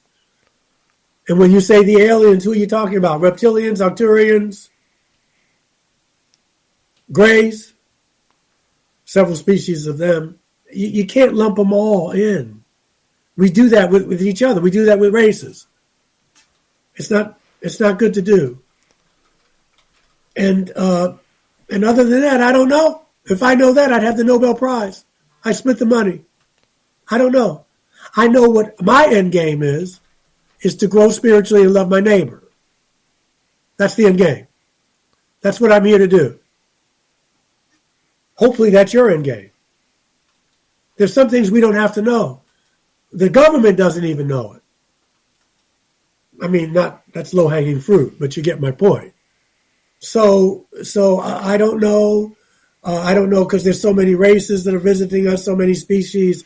But I know my end game is to learn to love and to grow and to share that. You can't beat it with a stick. And I do know some of the races that I've seen, that's what they want. They'd like to see us do before we blow ourselves up. We've got about 2 minutes to go here before we got to go to break at the top of the hour. Reverend Michael Carter is our guest tonight on Spaced Out Radio. You said earlier, and we're going to continue this in the next half hour, that you are still in contact with these extraterrestrial species. How often are you having contact? Sometimes there are years in between. Remember at the beginning of the show, a couple hours ago, I was having it twice a month. And then some years went by where I'm talking about not if I had them in a dream or whatever, where I actually saw them or they touched me. The last contact I had where the person was in my room was this person. That was in 2019 after I came. A psychic told me it was going to happen. I didn't believe him, but that would happen. And the other night I had a strange experience while meditating. I talked to my pendulum. My pendulum said it was them. I was meditating, and I just bought a new crystal. It's a piece of moldavite, which is a meteor, and a piece of sugilite, which is a channeling stone. And I went to meditate, and I had so much energy, I thought I was going to jump out this window. It just came. I kept hyperventilating. I even started writing, and that went on for about 10 minutes. This was like maybe 4 or 5 days ago. And it felt like a visitation, but I didn't see anybody. So I went to the pendulum. I reluctantly, sometimes I don't believe it, but so I said, was this one of my friends who came? And it went, so But as far as seeing them, Dave, the last one was 2019 when I got back from Nashville from a conference there. Do you think pre-COVID? Do you think they take timeouts? We got 20 seconds. Yeah. I mean, for me, very quickly, when I was sexing and drugging and rock and rolling in New York as an actor, and my life was going in a very different way. And then when they came and kind of straightened me up, made me reevaluate. They didn't tell me to do anything, but my life changed. They were probably saying, "This is not what you signed up for. You can do it." But yeah. Right. All right, my friend, I'm going to get you to hold on right there because we got Reverend Michael Carter till the bottom of the hour. Then in hour 3, we got a little bit of breaking news from the U.S. Congress about UFOs. We're going to get into that more of Shirky Poo's Newswire when we return on Spaced Out Radio.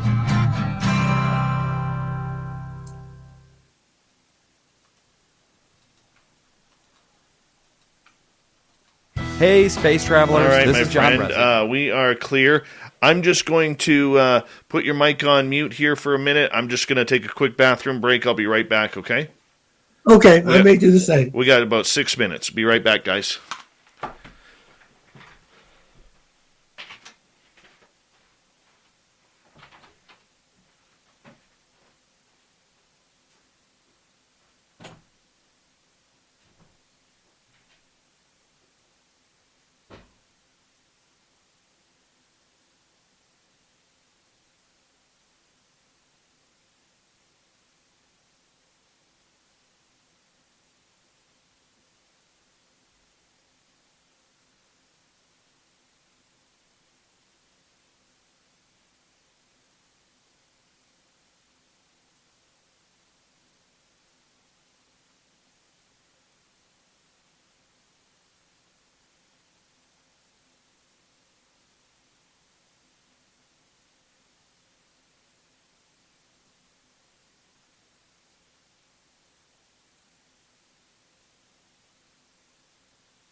Sorry about that, boss. We've got about 90 seconds.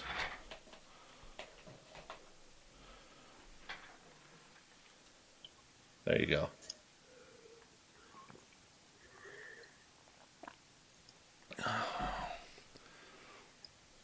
All right. Quickly before I ask it, Ange in Australia is asking if you are familiar with J.J. Hurtak's teachings. I'm familiar with him, but not his teachings. Okay. I just wanted to ask. Hi, gorgeous D. Swiger. How are you? Welcome to the show. Let's see. Who else do we have here? Mad Kiwi Racing, you are very welcome for our archives being free. They will always be free as long as I have something to say about it. And we'll kick things off with Alien Believers here.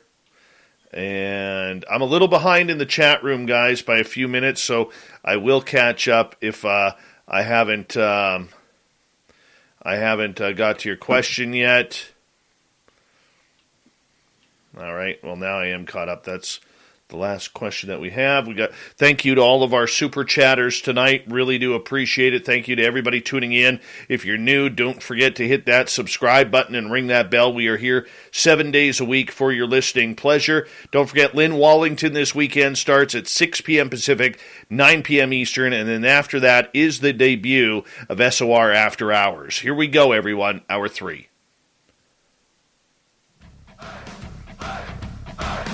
Would you like to connect with us? Head to spacedoutradio.com for all your latest show info.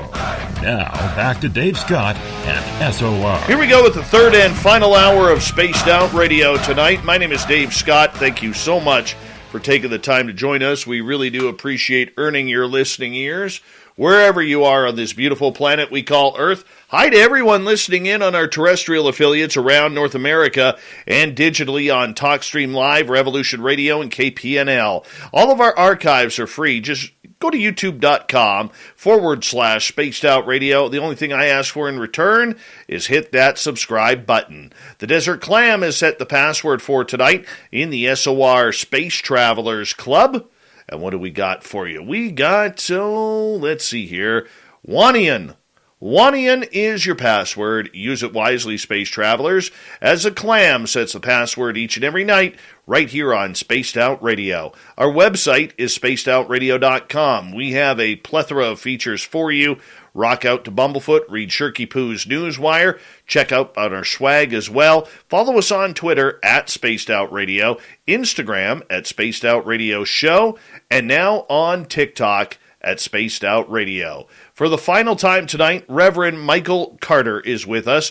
He's an author, he's an ET experiencer, runs his own church in North Carolina. You can find all of his books by going to either Amazon or on Barnes & Noble, which we really do appreciate, and it's a heavy conversation tonight. One of the best I think we've ever had here on Spaced Out Radio regarding the topic of ETs, UFOs versus the Bible and religion.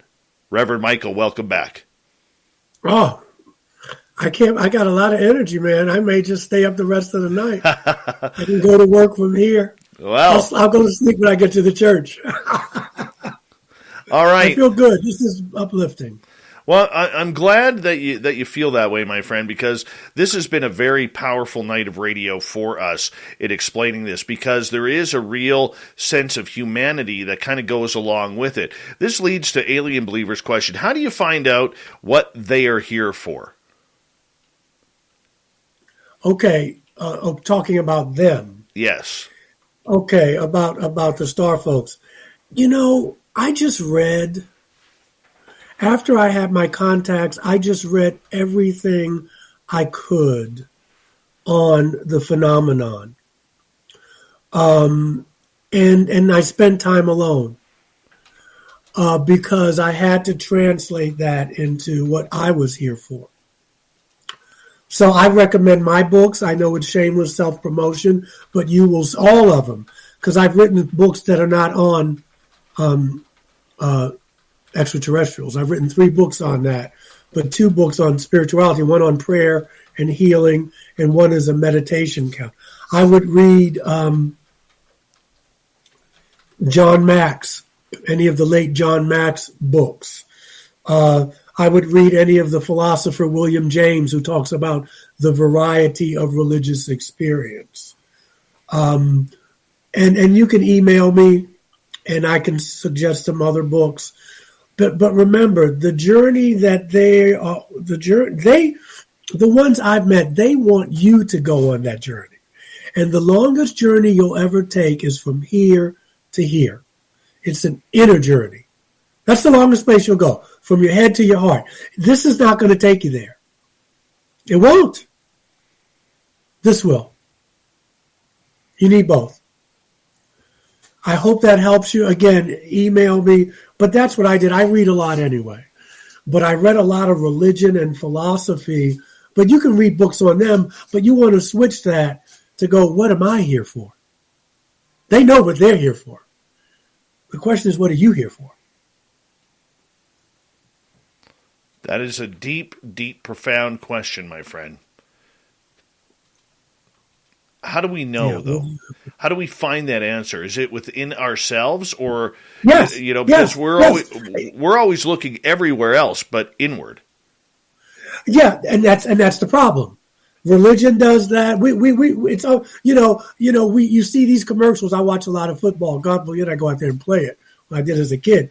You see these bodies, gleaming, sweating, muscles. Take the Gatorade. Well, you need to exercise your inner life. If we spend as much time at the gym, and I go to the gym, don't get me wrong, but your inner life needs exercise too, and that's meditation. That's prayer, if you're comfortable with it. That's quiet time and solitude. That's how you get these answers. That's how you get the answers.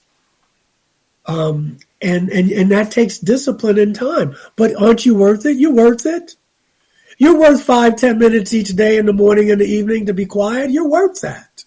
Much more than that. But that's where the answers come, in the quiet. Be still and know. That in Buddhism, that's all they do is meditate. Because you can't feel who you are in our culture, because we're running, we're doing, we're going to soccer, we're just going. You're a human being, not a human doing. And so the more you can't heal being by doing, you have to just be and feel the pain, feel whatever it is you need to feel. But when you're constantly doing, you don't know who you are, because you're being so many things to so many other people. What can we do to help the extraterrestrials' effort to better humanity? Everything I just told you. To find out who you are, to learn to love, to learn to look at life as an adventure, as a journey. Because you don't die. This dies, but your consciousness goes on. Change your consciousness. Because they watch. They see what we do to this planet. They're baffled. What a beautiful planet you have. And you're fracking, and you're polluting, and you're killing each other. The number of UFO sightings increased after we split the atom over Hiroshima and Nagasaki. I'm not going to go into was that a war crime or not, but they were civilian cities. We split the atom, and after we did it once, no one had the sanity to say, "What have we did it again?" And they said, some of them, we got some neighbors down the street here who are dangerous. Because when you split the atom, it affects not only our reality, but other dimensions. We have the technology, but we don't have the spirituality to go with it. That makes us dangerous. We build weapons. We build weapons, man. We could use that technology for other things, but we build weapons. We spend more money on defense than any nation on the planet. So, find out who you are, why you're here, or we want to put it in biblical terms, seek ye first the kingdom, and everything else will be added unto you. That kingdom within you. Look for that, expand that, navigate that, negotiate that, and all this other stuff will come to you. Psychic abilities, healing abilities. You may see a ghost or two. Some of you see them already. You may see an extraterrestrial. You may see other beings in other dimensions. We're magnets. You attract what you are. You want to be a kinder world? Be more kind. Where do you think you want to have more positive experiences? Be more positive. You know where I'm going with it. Absolutely. Where do you think the beings are coming from? Are they coming from outer space? Are they coming from different dimensions? Are they coming from the future? I think they're coming from everywhere. I mean, they're beings who can get to you without a ship. You know what I mean? The people we're talking about, they travel in ships. There's some people that don't even need a ship. That's how advanced they are. That's how their consciousness is. So I think they're coming from everywhere. And that's why it's so confusing to people. But it's also the universe is teeming with life. And if you're coming from this Newtonian physics or this biblical thing where we're as good as it gets, that train has left the station. All right. That train has left the station. Let us ask another question. This one from Chris. What is your favorite ET misinterpretation in the Bible? Probably the life of Jesus.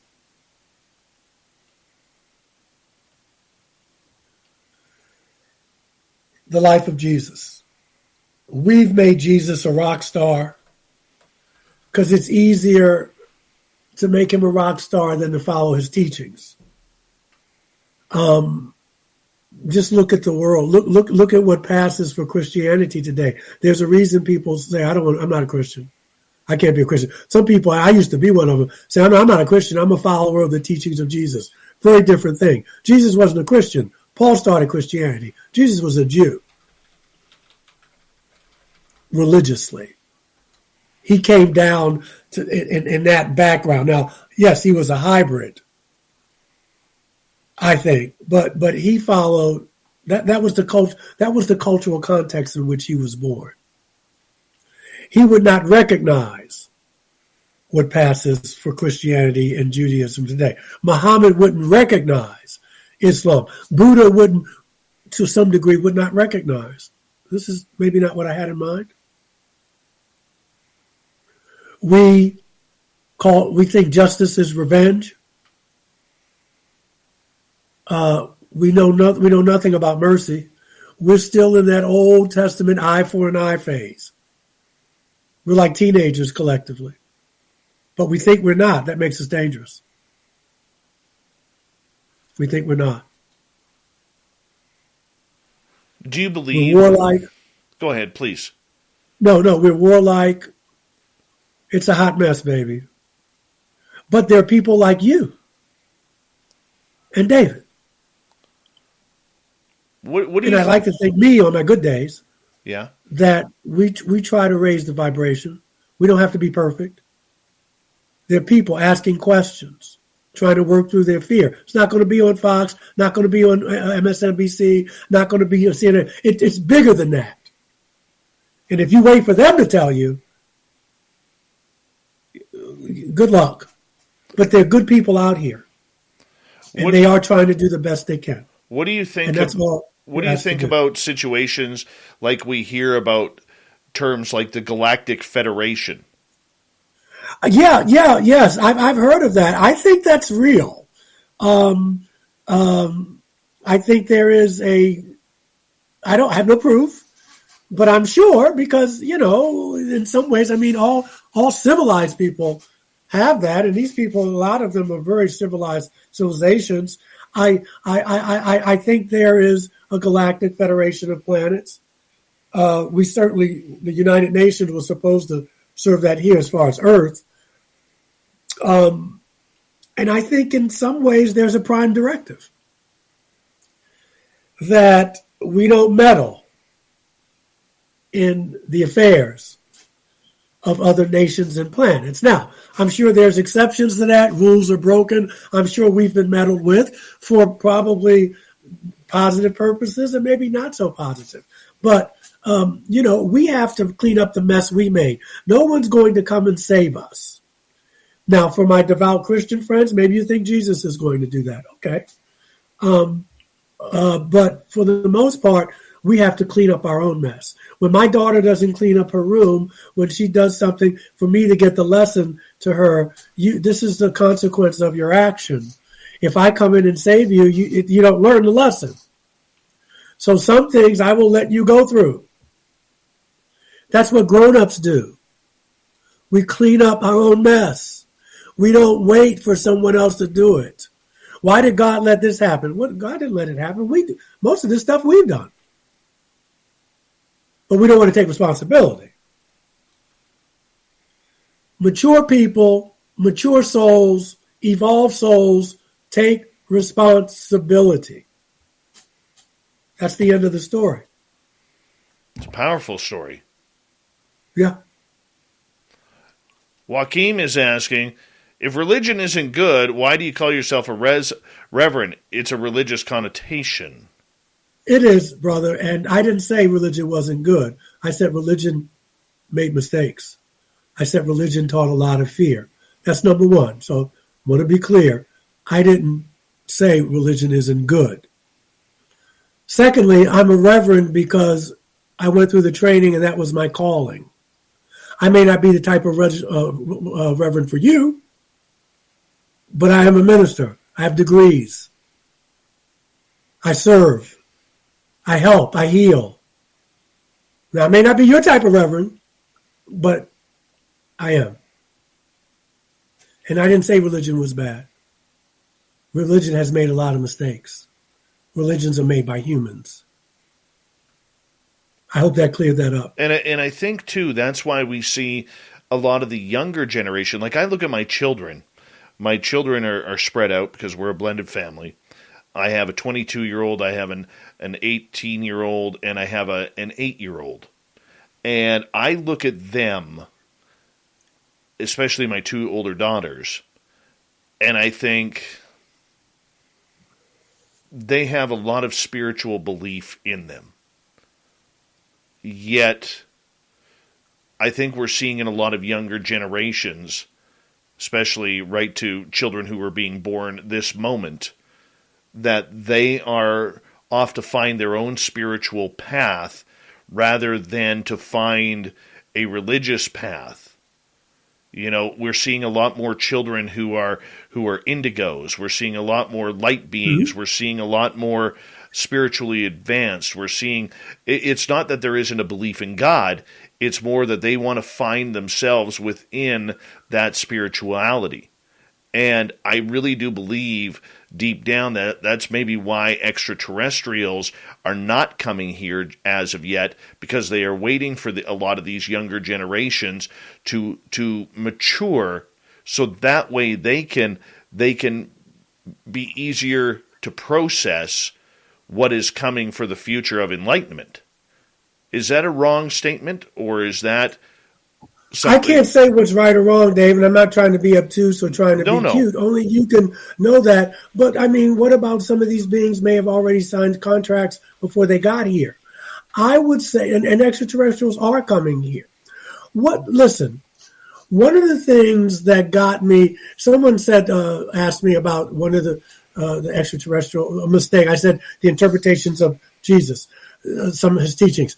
The other thing, though, is because somebody said something 5,000 years ago doesn't mean that it works now. And so a lot of times religion says, well, Moses said that, and Moses talked about having slaves. Yahweh talked about dashing babies' heads against stones. That's barbaric. We don't do that anymore. And that's why people leave religion sometimes. They're saying that doesn't apply now. That may have worked then, but that doesn't apply now. And the church doesn't update its teachings. The church doesn't do that. And so people are saying that doesn't resonate with me. So as we evolve, when we're a kid, we look at God as Santa Claus. As we get older, Some of us say that doesn't work for me. If I'm naughty or nice, I'm rewarded. Sometimes it says, wait a minute, I'm part of all that is. I'm connected to that tree out there. I'm connected to this human being. What I do to that tree, what I do to this planet, I do to myself. That's more evolved. Science and religion are starting to merge. Quantum physics is starting to learn what avatars and prophets and stuff were saying a long time ago. And so we evolve. If we're going into the 21st century, and you're still stuck in a paradigm of 8th century BCE, something hasn't grown. Something hasn't grown. And that's all we're saying.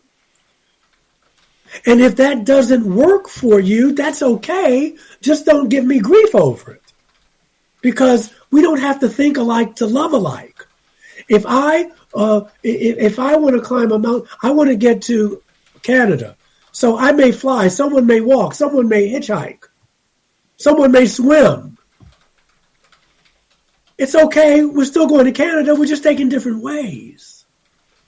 But if you're going to be a control freak because I'm not doing it the way you think, that's why we have the problems on the earth. And then you go back to a book that was written and pieced together and this is and taken out and whatever. Well, this said this. People said the earth was created in 6 days. We know that didn't happen. So you kind of evolve with the time. There's some things that are going to be wrong that were wrong 5,000 years ago, and they'll be wrong 5,000 years from now. You don't murder. You don't steal. You don't screw your neighbor's dog. You don't do your wife. You don't do that. Okay, those are things we kind of agree on. But I don't want to live in a place where it's Sharia law and you cut off someone's hand because they stole a piece of bread. That's barbaric. But I can go back to a book and say, well, we did this 3,000 years ago. That was 3,000 years ago. Hopefully we've evolved. And that's what religion has to do if they want to keep people coming to the churches. It's got to be a different message, a message that resonates for now. And again, for those people that it doesn't work for, it's okay. I don't have to be right. That was one of my great spiritual lessons. I have lost the need to have to be right. If what I say doesn't work for you, don't buy the books. Don't see the shows I'm on. That's okay. And that I got no dog in the hunt. My message is for people who it resonates with. Like Jesus' message. Like Muhammad's message, like anybody's message. You throw the seeds out there. Some seeds are going to fall on barren land. Some seeds are going to fall on rich land. It's okay. Because we're all trying to make the world a better place, I would like to think, just doing it in our own way. I understand that. We got 90 seconds left. That's it. Do me a favor. Tell everybody where they can find your books and your information. Okay, you can go to Barnes & Nobles or Amazon. You can get me on michaeljscarter@gmail.com. I have 2 sites on Facebook. One is a fan page, Reverend Michael J.S. Carter, and one is just Michael Carter. Either way, you can contact me there. I'm on Messenger. And I just want to say wonderful questions from the audience and wonderful questions from Dave. And I hope we can do it again soon. Definitely. I wish everybody a merry everything and a happy always. Always, my friend. I really do appreciate you coming on in, Reverend Michael Carter. What an impactful show that this was tonight. I really do appreciate learning from you and the different side of religion, God versus UFOs and extraterrestrial contact. What a great man. I cannot wait to bring you back. I can't wait to come back. Just stay safe. Oh, well, you'll send me a link. I want to share this with my friends. Absolutely. You can send me an email link. Yeah, absolutely. I can put it on my email and send it out. And I thank you, brother, and keep the faith. You too, my friend. Coming up next on Spaced Out Radio, this is what we're going to do. We're going to talk some UFOs. We got some big news kind of coming on in here. And we got Shirky Poo's Newswire, Thought of the Dave. All coming up here next on Spaced Out Radio.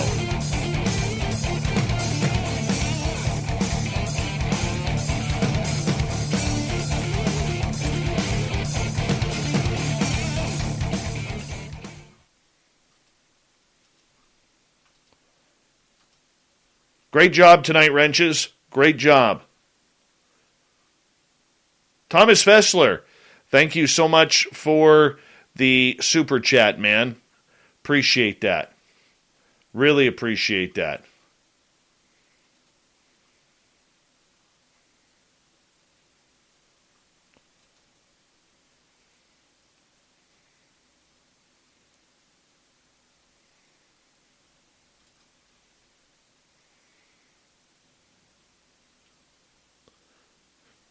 Checking things out here.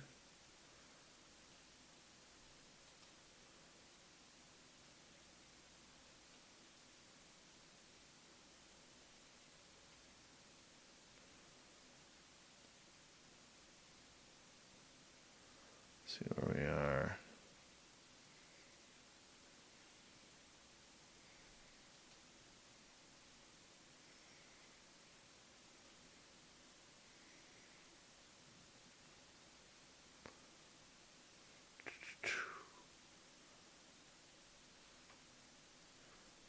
Hey Thomas, you want to join me for the next quick section? Quick section.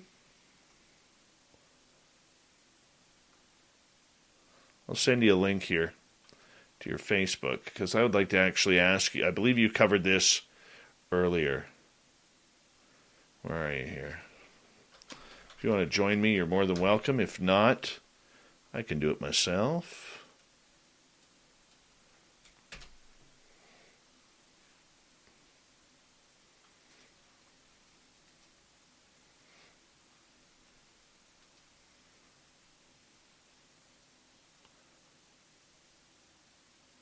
Hey, Chad, easy on the 300 seconds, dude. Just blank the comments. They're allowed to speak, man. Good job, though.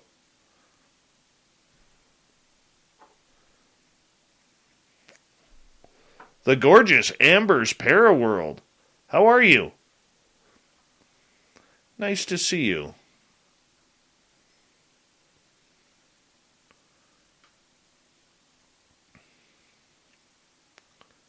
Yeah, this was a good show.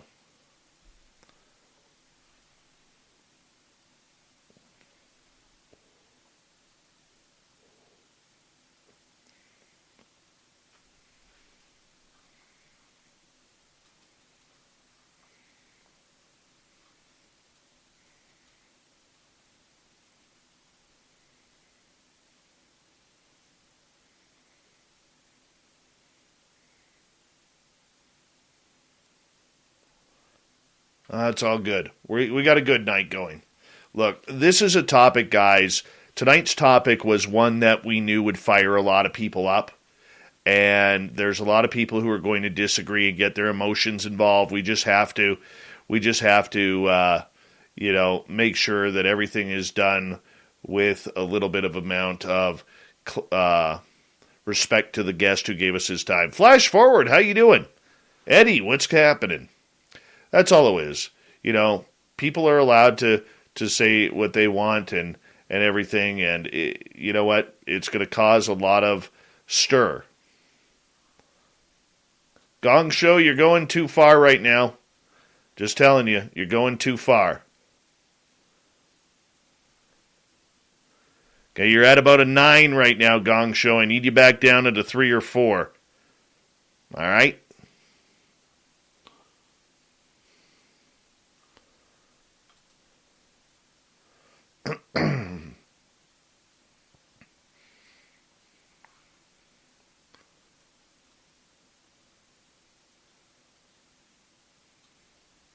Hey, buddy. Hey, how's it going? That's some good Canadian plaid you got going on. Oh, yeah, Costco plaid. Mm-hmm. Yeah, I'm not usually wearing the usual stuff. This is what I kind of usually when I'm kicking back and relaxing in the recliner and nice. I didn't take you away from hubby or anything, did I? Oh no, not at all. He's upstairs playing video games. All right, cool. Just making sure. Oh yeah. The dog okay? Thanks for asking. Yeah, she's there laying down. Right on, bud. Yeah. Thanks for asking. No problem, man. Little 17-year-old girl, but you got to take care of her. She's beautiful. She's beautiful. Appreciate that. Yeah. So interesting day today, huh? Yeah, man. It was a good day. Yeah. It was a good day. Great show. Hi, Unbiased Eye with Mr. Raimondi. How are you?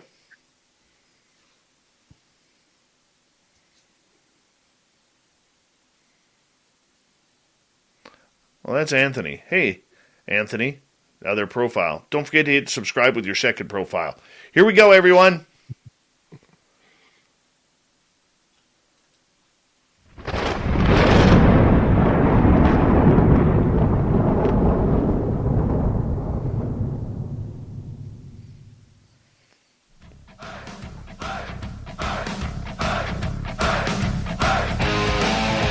We've rounded third. We're heading for home tonight on Spaced Out Radio. My name is Dave Scott. Thank you so much for taking the time to join us. We really do appreciate it. Want to remind you that if you've missed most of this show or others, check out our free archives by going to youtube.com/Spaced Out Radio. Just do me the favor, hit that subscribe button. Our website is spacedoutradio.com, where we have a plethora of features for you. Rock out to Bumblefoot, read Shirky Poo's Newswire. Check out our swag as well. Follow us on Twitter at Spaced Out Radio, Instagram at Spaced Out Radio Show, and now on TikTok at Spaced Out Radio. Let's get to Shirky Poo's news, shall we?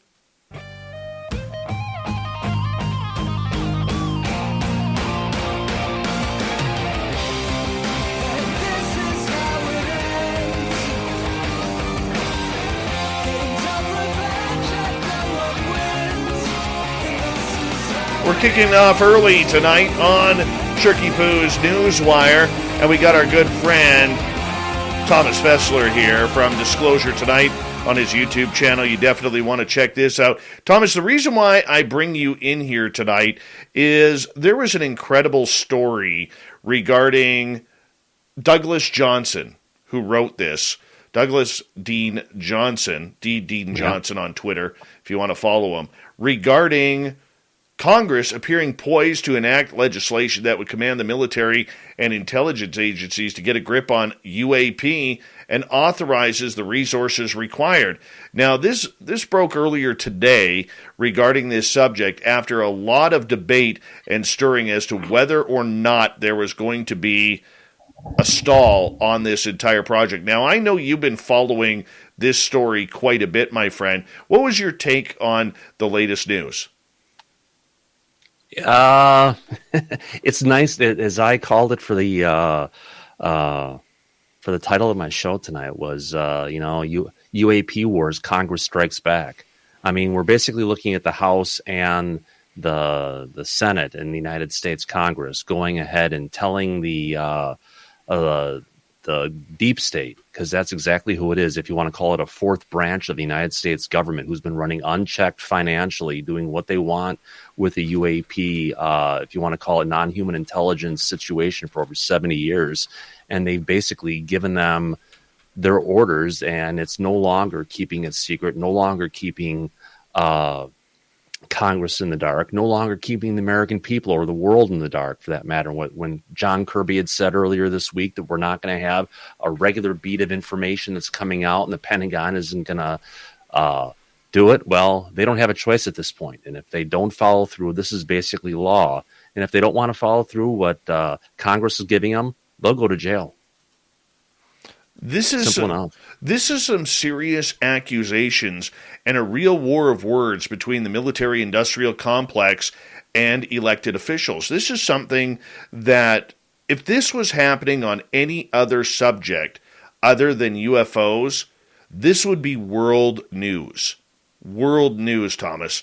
And yet we're not seeing it on the major broadcasts. We're not seeing it elsewhere. But, I mean, to be expected, because it is about UFOs. But I mean, this is this is scary stuff here, man. Like, I don't want to... deep state. Flat out. You know? I mean, you're saying it's scary and everything. This is what people have been talking about, everything for the longest time. I mean, this part of the government's been running unchecked for way too long. And yeah, it is scary kind of a thing, but it's there. It happened. It was passed in the House today, waiting for it to go through the Senate. And holy cow. I mean, the language is there. It's bipartisan, coming together, Congress and actually both sides. You have the House and the Senate actually working together, both sides of the fence, to say, yes, we want this. It's everything that we all wanted for a long time. Why has this all of a sudden become a very hot button issue as to why this fight is occurring? I mean, we can only speculate right now, Thomas, but I mean, the gloves are off. They're at center ice. I'm going to use a hockey terminology here. And now that you have a hockey team in Seattle with the Kraken, we can actually do that now. Okay, so you might as well get indoctrinated on this show. All right? Oh, I'm from Chicago where we have the Hawks, and I can go put on a Hawks jersey right now if I wanted to. Well, that is still the nicest jersey in the NHL, by the way. It really is. But what I'm saying is the gloves are off. They're at center ice. And punches are starting to be thrown here. What do you expect from the alphabet agencies, the Pentagon, and the Armed Forces Committee to do about this? I mean, they basically got slapped by their elected officials. Yeah, and every single three-letter agency, every single part of the Pentagon, the federal government, is all basically at the whim of this particular agency. I mean, they have to go ahead and deploy and be ready at a drop of a notice to go ahead and do proper field investigations on this when stuff is still going on, if there's repeat sightings or different things that are happening. This is actually a serious movement, and the government, the DOD, has to report everything. It's not just the number of the cases, the specifics about every single case, all the details. All the stuff has to be reported, and there's two words that can explain why this happened: Elizondo and Mellon. They must have been doing some heavy-duty lobbying to really get the point across, and probably the unidentified celebrity review with their big phone home. It made a difference. No, it's very much in tune. I mean, I just can't believe the politicians coming together over UFOs. I mean, look, the rest of the country and the rest of the world has this picture of UFOs in a side story. It's still a sidebar story. All right. In Canada, our government isn't even talking about it publicly. All right. Many other countries are like that as well. They tried to talk about it in the UK. That got shot down. All right. And wasn't it the story that was just from that they've been talking about in the United Kingdom forever, that Nick Pope had seen, that they were going to lock it up for another 55 years? Oh, it's all over the place. It's a mess over there.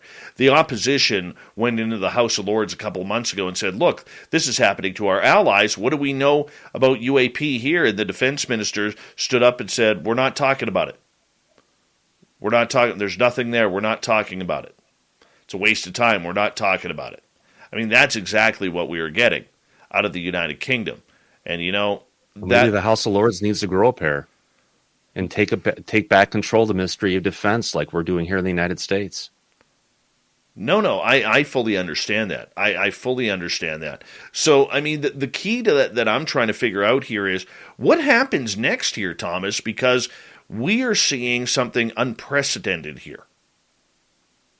Well, there's going to be yearly reports. October 31st, at the absolute latest, is when the first report has to be in. And everything that's been reported up until that point and before is complete fair game. Congress itself is going to get reports every 90 days. Whether the DOD or any of the three-letter agencies, any of them, they have no choice. What happens if the military or the Pentagon or even the Joint Chiefs of Staff refuse to participate in this, saying out of national security we can't? Because I can see a major lawsuit, going into the Supreme Court of the United States over this. Yeah, and if it does, they're going to lose. They've been locking everything up. Susan Go has been going. I mean, when we heard let me get back to it. When we actually heard about John Kirby saying, here's all the stuff we're going to give, all the different information. But what it really comes down to is we're not going to let any information out because it could become it's a matter of national security. And that's the exact same BS line that Susan Go has been giving off for a while with regards to any of the requests about everything. And some stuff may not even be top secret, but they're considering it a matter of national security, and they don't want to release anything. What national security? It's not. I'm going to read this for our audience here, and then I would like your reaction to it. In D.D. Johnson's article, he says, the measure incorporates a robust array of statutory provisions, in essence commanding the Department of Defense and the intelligence community to substantially elevate the priority, coordination, and resources that they devote to investigations of unidentified aerial phenomena. The legislation describes the overarching mission in unmistakable terms, but also provides detailed mandates and funding authorities to advance UAP investigations and provisions to require a measure of periodic partial public disclosure of future findings. This negotiated NDAA proposal has been packed into the shell of a numbered bill that has already passed the Senate, which may simplify the procedural steps in the Senate. Even so, a round or two of legislative ping-pong might occur as the Senate and the House work out the few remaining issues unrelated to UAP. It is not likely that the UAP language would be altered during any such ping-pong. Congress has enacted an NDAA for the past 60 consecutive years. I think it is likely that this NDAA, with its historic UAP-related provisions, will become law before Christmas. The new negotiated NDAA contains most but not all of the major components of the Gillibrand-Rubio Amendment. Senator Kirsten Gillibrand, Democrat from New York, who sits on both the Armed Services and Intelligence Committees, introduced her amendment on November 4th, 2021. Since then, I have, as in D. Dean Johnson, frequently reported on legislative developments pertaining to the proposal via his Twitter account, @DDeanJohnson. Gillibrand's amendment was quickly co-sponsored by Senator Marco Rubio, well known in ufological circles for a number of past actions and strongly worded public statements about UAP beginning in 2020. I mean, this sounds like these senators and congressmen like Tim Burchett are really stunned and almost mortified to find out this entire hidden secret of the military regarding UFOs.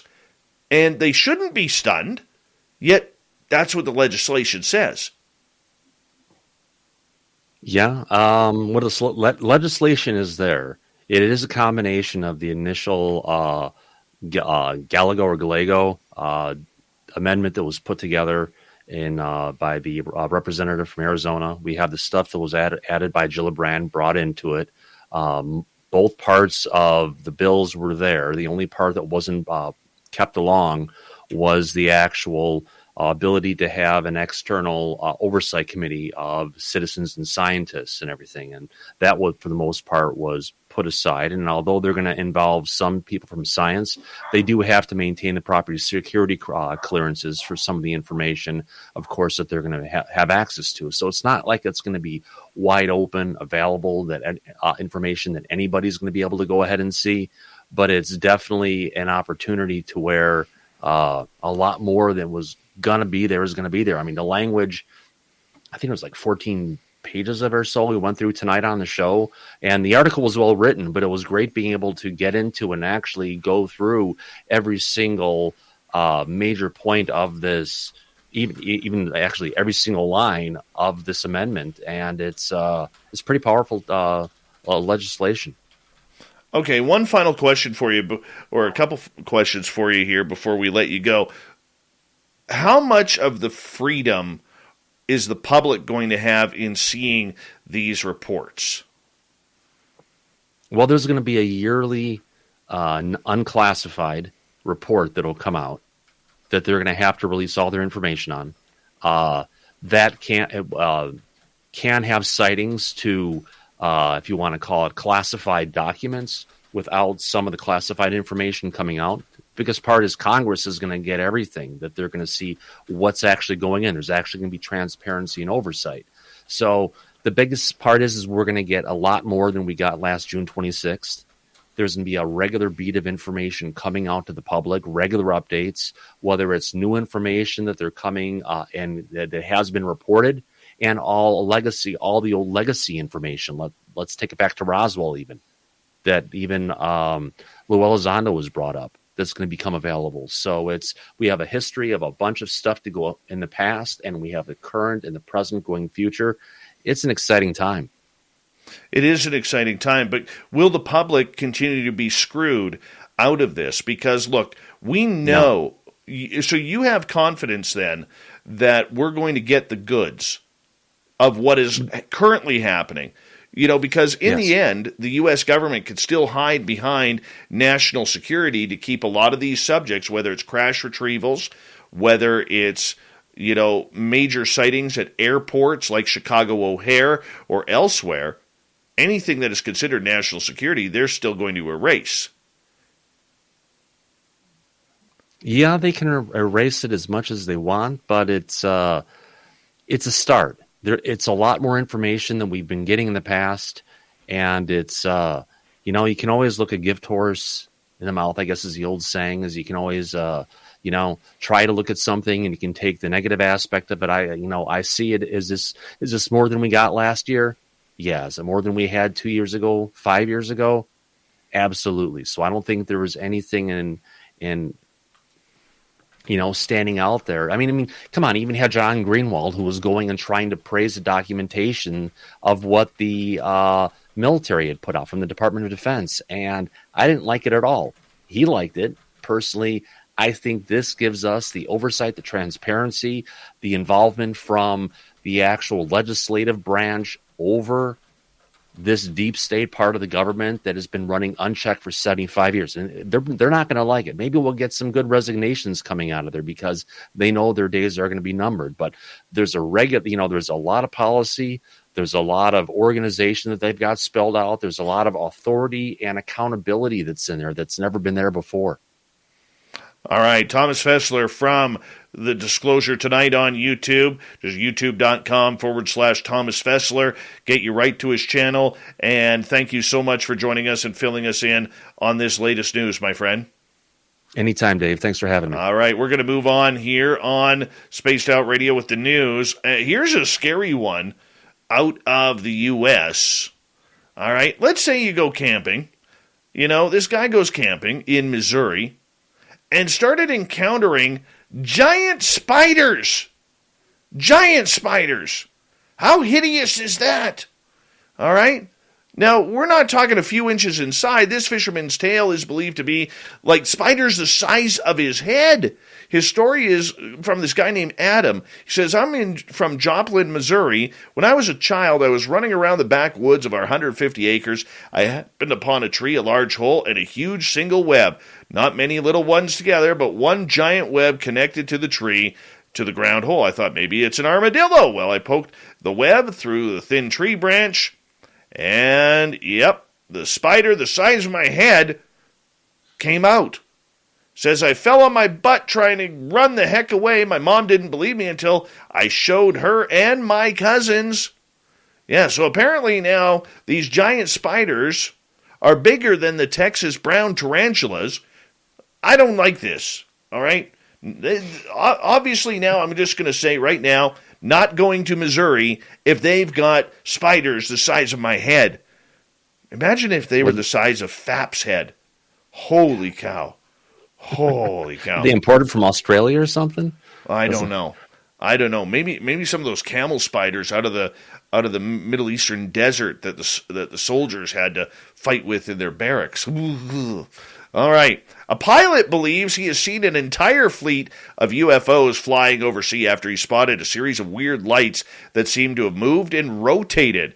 The man managed to capture a few seconds of video footage that is absolutely being ripped apart all over social media now, and In this clip, you see 3 rows of lights, some with 4 dots, some with 3. At one point, the highest dot fades and is replaced by another down low. Then eventually, they all seem to disappear from view. The pilot said he was flying over the Pacific Ocean at the time, had no idea what these lights could be other than a fleet of UFOs flying in formation. Pilot said they filmed it at about 39,000 feet, and of course, the twirls and the non-believers are all over this one, saying, fake. Yep, these are Chinese lanterns going up to 39,000 feet. Highly doubt that.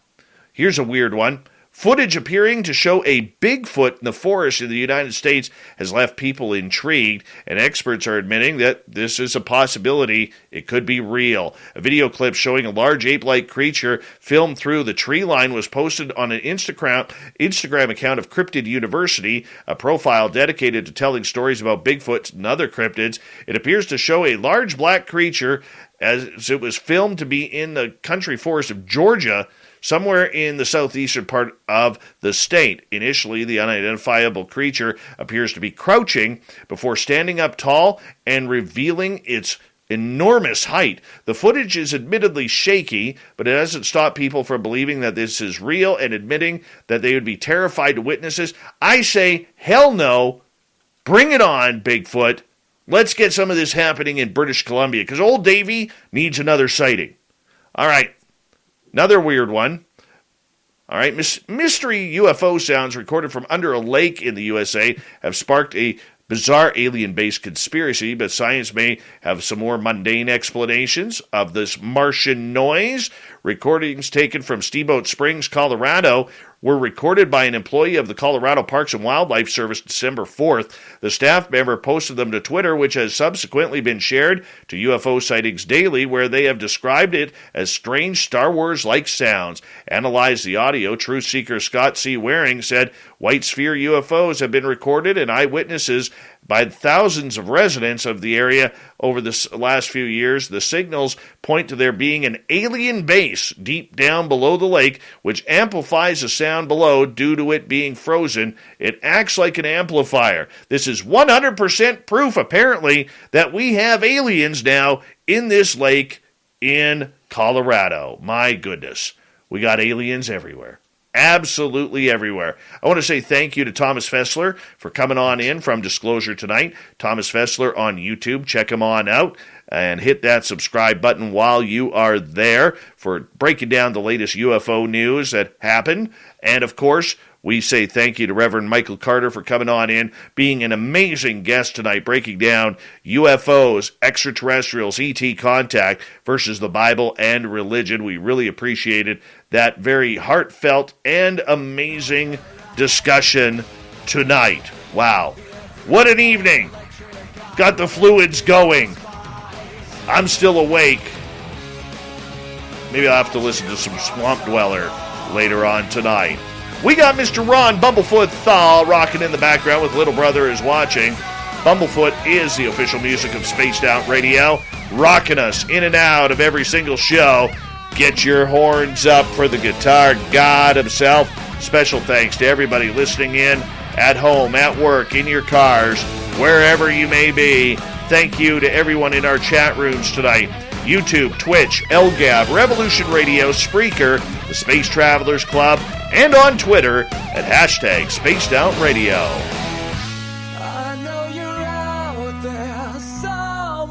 Remember, this show is copyright by Spaced Out Radio and SOR Media Ventures Limited.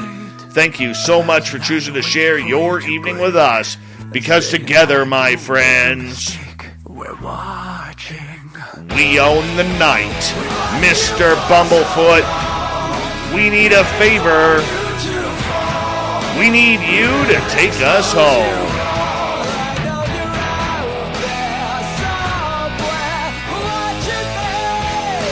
Yes, the Woo Train has docked for the night.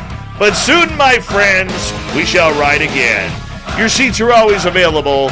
Your tickets never expire. And if you want to bring a friend, we've got room for them too. Good night.